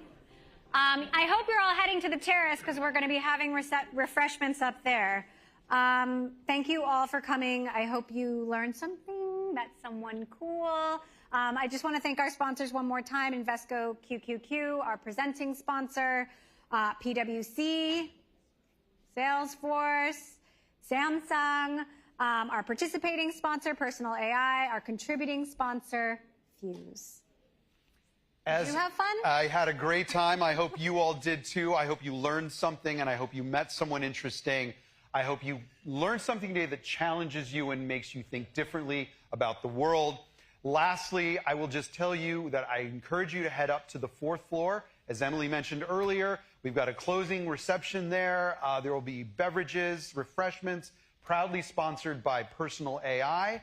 If you are registered to attend the Meet the Editors session, proudly sponsored by Samsung, also go to the 4th floor to a room called the Insight Enclave. Right. You might be able to meet someone named Tom Giles, I think. Who dat? Also, if you haven't checked out the LM Arena on the 4th floor, this is, the chatbots are duking it out in real time.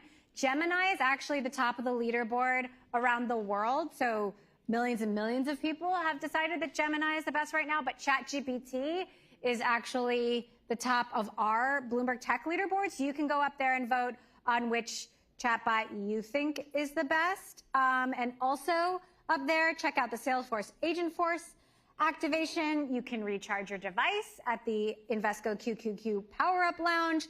And I don't know if Lucas is here, but our colleague Lucas Shaw does an amazing event in LA called Screen Time. It's in October, talking about the business of entertainment and how it intersects with technology. So please, if you had a great time today, sign up for that one too. And I'm excited to tell you about another event coming up in London on October 21st, Bloomberg Tech London. We will be talking about the future of innovation and tech sovereignty throughout Europe. I'm incredibly excited. I hope to see many of you there. To learn about these events, head to BloombergLive.com. There's a post-event survey, so please tell us what you think. And did I mention we have refreshments and more fun on the terrace? So please go up there. We'll be out mingling. And thank you again for coming and making this an awesome day.